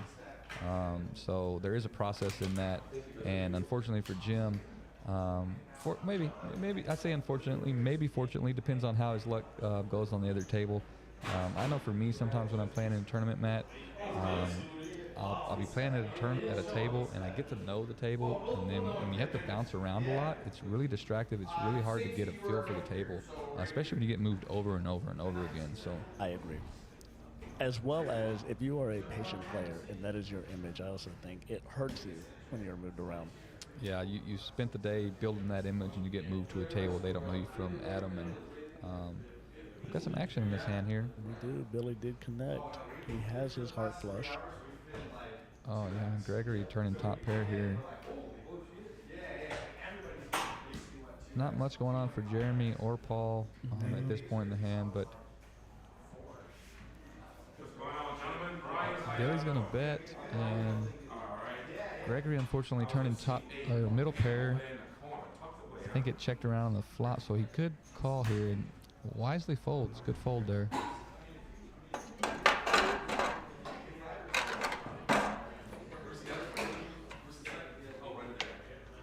Nuts decides to come along. He does have a pair. He has a heart draw. Obviously, we know his heart draw's no good. He doesn't know that. No. And he bricks, expecting a check, bet, and a fold. And you can see right now, Nups is watching very closely. Both these players are eyeing each other. Let's see if my Tony Romo's skills are to par. I said check, bet, fold. And it's going to be about 8K here, Matt. With bated breath, we wait and see. 5,300, really trying to extract some chips from Paul. Snow's a sucker bet there. We do see, though, that you almost nailed it exactly. Well, let's see if I get the fold part right. You know, for Paul, he's thinking it's a very small bet, and it actually worked. Yep. Yes, sir. So, Alpha, you're going to be in C1. Bo, you're going to be in C2. Craig, C3. Jim, C4. So Nups loses a few chips there. Didn't read the hand right, but that's part of poker and tournament play. You're not going to win them all. Still a good player, a lot of chips left, so he's not hurting by any means. He still has 26 big blinds here. That puts Billy, who just won the hand, at 30. So both of them are pretty evenly stacked. And big left for Gregory, I would say. Let's look for him to start making his move soon. And for some reason, thought we were bringing a player in, and they got him out. So We can't put him in until everything's restarted, but we'll go ahead and get him, and I'll put him. I'll type him in. I mean, you guys can go ahead and take a break. The thing about live stream, you can't lie. Yeah, it's a live stream. Not a live stream. Perfect. Well, we'll go around and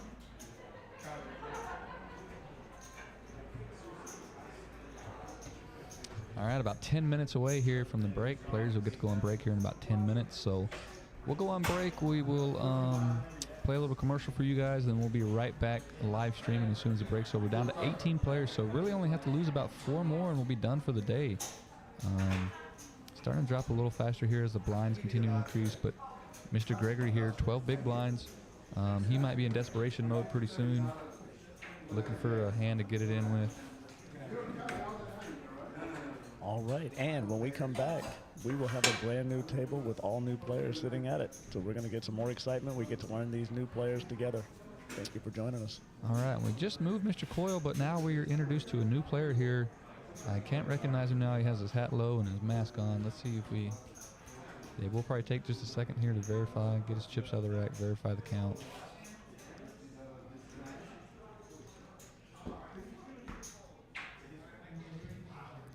For all of our viewers, you may not notice when we have a live stream table, we have to verify each stack at each move on this table to make sure it's accurate. And that's how we know what to tell you guys what the amounts are.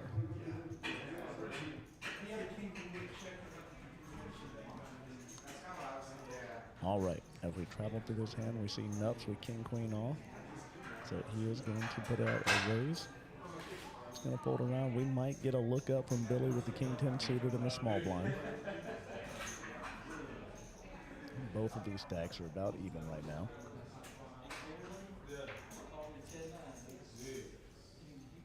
And Billy's making a decision. I wonder, is he thinking about folding? He is. Billy's been playing pretty good. He's definitely one of the tighter players here at this tight table.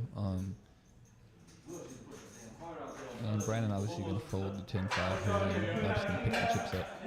Yes, sir. That makes up for the hand that he lost a little bit of chips, puts it right about where he would have been. You know, for the table, we lost a player that had a ton of chips, but it looks like they seeded a new player here, and he's got a ton of chips. So if they were relieved that Mr. Coyle left, he just got replaced with somebody else. And what was that chip count? 233,000. Oh, wow. So double what Jim had, and we have no idea who this guy is and how he's going to play. So let's see if he adds a dynamic that we haven't seen here, maybe some aggression. Smokey, are you seeing the hands right now? This might be an exciting hand to watch. Oh, yeah, we've got aces all over the place. We've got queens. Our chip leader at the table, our 233,000, is thinking about it right now, Andreas. Yeah, he's got a premium. He's got ace queen. He makes a substantial raise, 9K. The typical raise right now for most players has been 6, 7, but he decides to put in 9. And now Billy in a great spot here on the button with queens. We can see that there are 3 aces already out, so yeah, a really good spot for Billy here. When Billy plays his hand back in the live stream, I think he'll be very excited. We don't know what the outcome of this is going to be just yet. If you're Billy, do you flat right now the raise, or do you elect to come in and raise over top? Because it's such a substantial raise, I don't expect the small and big blind to fold, so I could consider just calling here.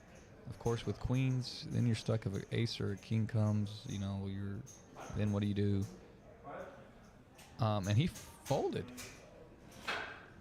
So we were both way wrong. Oh my God, this is why we do the booth. Definitely was not expecting that. And again, the tight of the tight. He is the, I heckled him earlier, and I might have to heckle him again on break, but just didn't feel it. Sometimes players get a gut feeling. Maybe he thought there was kings or aces because, again, that is a substantial raise. It is 9K. It's not the typical 6 or 7.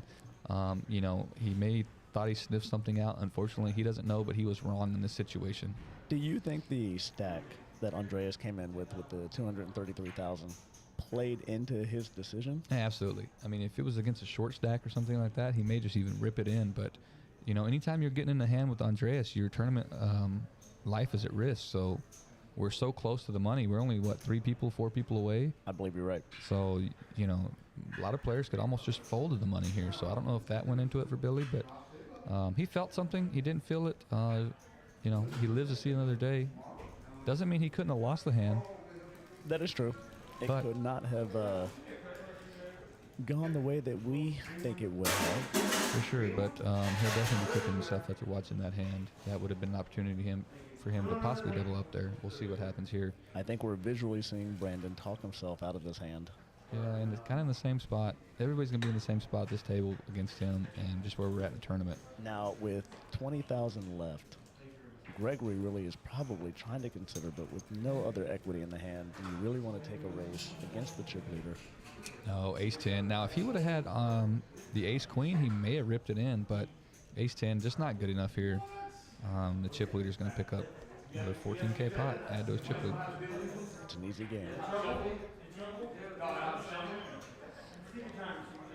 All right, players are going to be going on a 15-minute break here. We'll play some commercials and stuff. Hang out with us. We appreciate all 12 of you guys viewing this live stream. Drop us a comment here in the chat. We'd love to hear from you guys. Let us know how we're doing. We will be back here in about 15 minutes, guys. All right, thank you.